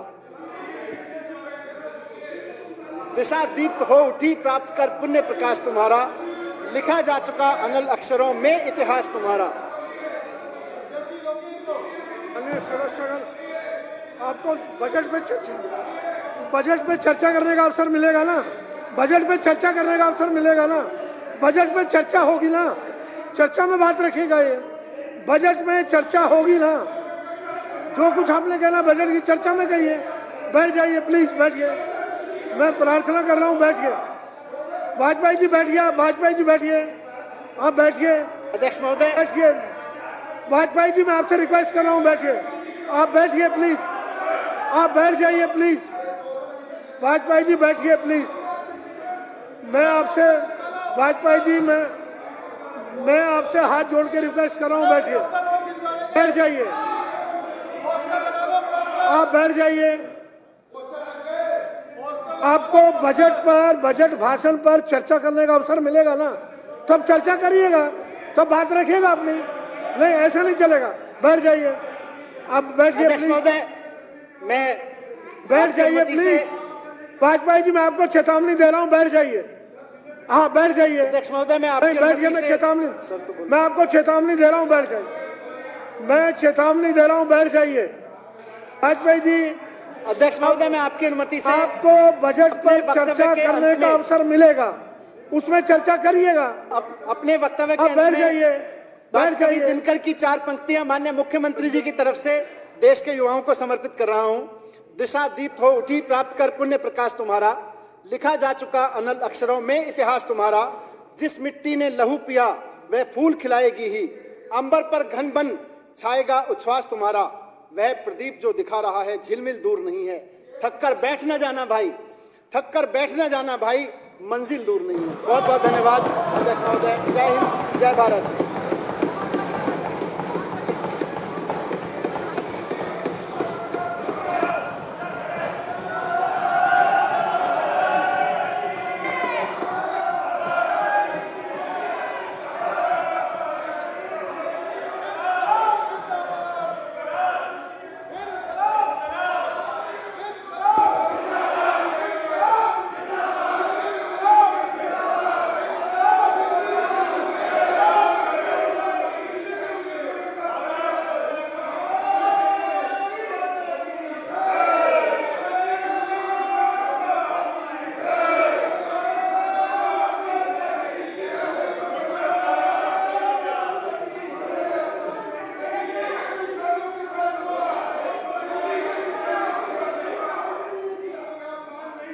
मैं माननीय सदस्यों से प्रार्थना कर रहा हूँ,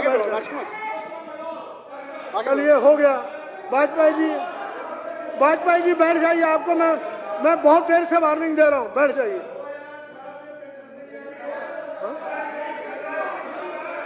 बैठिए बैठिए, अब हो गया। अब माननीय उप मुख्यमंत्री वित्त वर्ष 2022-23 के लिए डिमांड्स फॉर ग्रांट्स पेश करेंगे। Honorable Speaker, sir, I present demands for grants for the financial year 2022-23 before the House. इन अनुदान मांगों पर सदन में 29 मार्च 2022 को विचार किया जाएगा। अनुदानों की पूरक मांगे 2021-2022। अब माननीय उप मुख्यमंत्री वित्त वर्ष 2021-22 के लिए सप्लीमेंट्री डिमांड पेश करेंगे। Honorable Speaker, sir, I present second and final batch of supplementary demands for grant of the financial year for the financial year 2021-2022 before the House. अब सदन सप्लीमेंट्री डिमांड्स पर डिमांड वाइज विचार करेगा। Demand number 2 general administration, जिसमें revenue में 3 लाख रुपए हैं, सदन के सामने है। जो इसके पक्ष में हाँ कहें, जो इसके विरोध में ना कहें। हाँ पक्ष जीता, हाँ पक्ष जीता। सप्लीमेंट्री डिमांड नंबर 2 पास हुई। Demand number 3 administration of justice, जिसमें रेवेन्यू में 2,50,000 रुपए हैं, सदन के सामने है। जो इसके पक्ष में वे हाँ कहें, जो इसके विरोध में ना कहें। हाँ पक्ष जीता, हाँ पक्ष जीता। सप्लीमेंट्री डिमांड नंबर 3 पास हुई। डिमांड नंबर 4 फाइनेंस, जिसमें रेवेन्यू में 4,50,000 रुपए हैं, सदन के सामने है। जो इसके पक्ष में वे हाँ कहें, जो इसके विरोध में ना कहें। हाँ पक्ष जीता, हाँ पक्ष जीता। सप्लीमेंट्री डिमांड नंबर 4 पास हुई। डिमांड नंबर 5 होम, जिसमें रेवेन्यू में 2 लाख रुपए हैं, सदन के सामने है। जो इसके पक्ष में वे हाँ कहें, जो इसके विरोध में ना कहें। हाँ पक्ष जीता, हाँ पक्ष जीता। सप्लीमेंट्री डिमांड नंबर 5 पास हुई। डिमांड नंबर 6 एजुकेशन, जिसमें रेवेन्यू में 10 लाख रुपए हैं तथा कैपिटल में 85 करोड़ रुपए हैं। कुल राशि 85 करोड़ 10 लाख रुपए सदन के सामने है। जो इसके पक्ष में वे हाँ कहें, जो इसके विरोध में वो ना कहें। हाँ पक्ष जीता, हाँ पक्ष जीता। सप्लीमेंट्री डिमांड नंबर 6 पास हुई। Demand number 7 medical and public health, जिसमें रेवेन्यू में 6 लाख रुपए तथा कैपिटल में 1 लाख रुपए हैं। कुल राशि 7 लाख रुपए सदन के सामने है। जो इसके पक्ष में हाँ कहें, जो इसके विरोध में ना कहें। हाँ पक्ष जीता, हाँ पक्ष जीता। सप्लीमेंट्री डिमांड नंबर 7 पास हुई। डिमांड नंबर 8 सोशल वेलफेयर, जिसमें रेवेन्यू में 15,50,000 रुपए है, सदन के सामने है। जो इसके पक्ष में हाँ कहें, जो इसके विरोध में ना कहें। हाँ पक्ष जीता, हाँ पक्ष जीता। सप्लीमेंट्री डिमांड नंबर 8 पास हुई। डिमांड नंबर 9 इंडस्ट्रीज, जिसमें रेवेन्यू में 2 लाख रुपए सदन के सामने है। जो इसके विरोध में है, जो इसके पक्ष में है वो हाँ कहें, जो इसके विरोध में ना कहें। हाँ पक्ष जीता, हाँ पक्ष जीता। सप्लीमेंट्री डिमांड नंबर 9 पास हुई। डिमांड नंबर 10 ऑफ डेवलपमेंट, जिसमें रेवेन्यू में 3 अरब 82 करोड़ 23,40,000 रुपए तथा कैपिटल में 3 लाख रुपए। कुल राशि 3 अरब 82 करोड़ 26,40,000 रुपए है, सदन के सामने है। जो इसके पक्ष में हाँ कहें, जो इसके विरोध में ना कहें। हाँ पक्ष जीता, हाँ पक्ष जीता। सप्लीमेंट्री डिमांड नंबर 10 पास हुई। Demand number 11 urban development and public works, जिसमें रेवेन्यू में 16 लाख रुपए तथा कैपिटल में 14 लाख रुपए। कुल 30 लाख रुपए हैं, सदन के सामने है। जो इसके पक्ष में हाँ कहें, जो इसके विरोध में ना कहें। हाँ पक्ष जीता, हाँ पक्ष जीता। सप्लीमेंट्री डिमांड नंबर 11 पास हुई। हाउस ने कुल मिलाकर रेवेन्यू में 3 अरब 82 करोड़ 84,90,000 रुपए तथा कैपिटल में 85 करोड़ 18 लाख रुपए। कुल राशि 4 अरब 68 करोड़ 2,90,000 रुपयों की सप्लीमेंट्री डिमांड को मंजूरी दे दी है। Delhi appropriation number 2 bill 2022, bill number 4 2022। अब माननीय उप मुख्यमंत्री Delhi appropriation bill number 2 bill 2022, bill number 4 2022 को हाउस में इंट्रोड्यूस करने की परमिशन मांगेंगे। Honorable Speaker, sir, I seek permission of the House to introduce the Delhi Appropriation number 2 Bill 2022, Bill number 4 of 22 to the House. उप मुख्यमंत्री जी का प्रस्ताव सदन के सामने है। जो इसके पक्ष में हाँ कहें, जो इसके विरोध में ना कहें। हाँ पक जीता, प्रस्ताव पास हुआ। अब माननीय उप मुख्यमंत्री बिल को सदन में इंट्रोड्यूस करेंगे। Honorable Speaker, sir, I introduce the Delhi Appropriation Number 2 Bill 2022, Bill Number 4 of 2022 to the House. अब बिल पर क्लॉज वाइज विचार करेंगे। प्रश्न है कि खंड 2, खंड 3 वह शेड्यूल बिल का अंग बने। जो इसके पक्ष में वे हाँ कहें, जो इसके विरोध में ना कहें। हाँ पक जीता, खंड 2, खंड 3 एवं शेड्यूल बिल का अंग बन गए। प्रश्न है कि खंड 1 प्रेम्बल टाइटल बिल का अंग बने। जो इसके पक्ष में हाँ कहें, जो इसके विरोध में ना कहें। हाँ पक जीता, खंड 1 प्रेम्बल और टाइटल बिल का अंग बन गए। अब माननीय उप मुख्यमंत्री प्रस्ताव करेंगे कि Delhi appropriation bill number 2, bill 2022, bill number 4 of 2022 को पास किया जाए। Honorable Speaker, sir, the House may now please pass the Delhi Appropriation Number 2 Bill 2022, Bill Number 4 of 2022. अब मुख्यमंत्री जी का प्रस्ताव सदन के सामने है। जो इसके पक्ष में वे हाँ कहें, जो इसके विरोध में वो ना कहें। हाँ पक जीता, Delhi appropriation number 2 bill of 2022, bill number 4 of 2022 पास हुआ।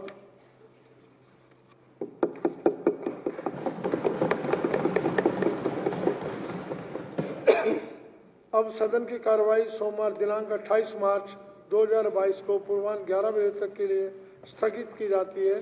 सभी माननीय सदस्य लंच के लिए सादर आमंत्रित हैं।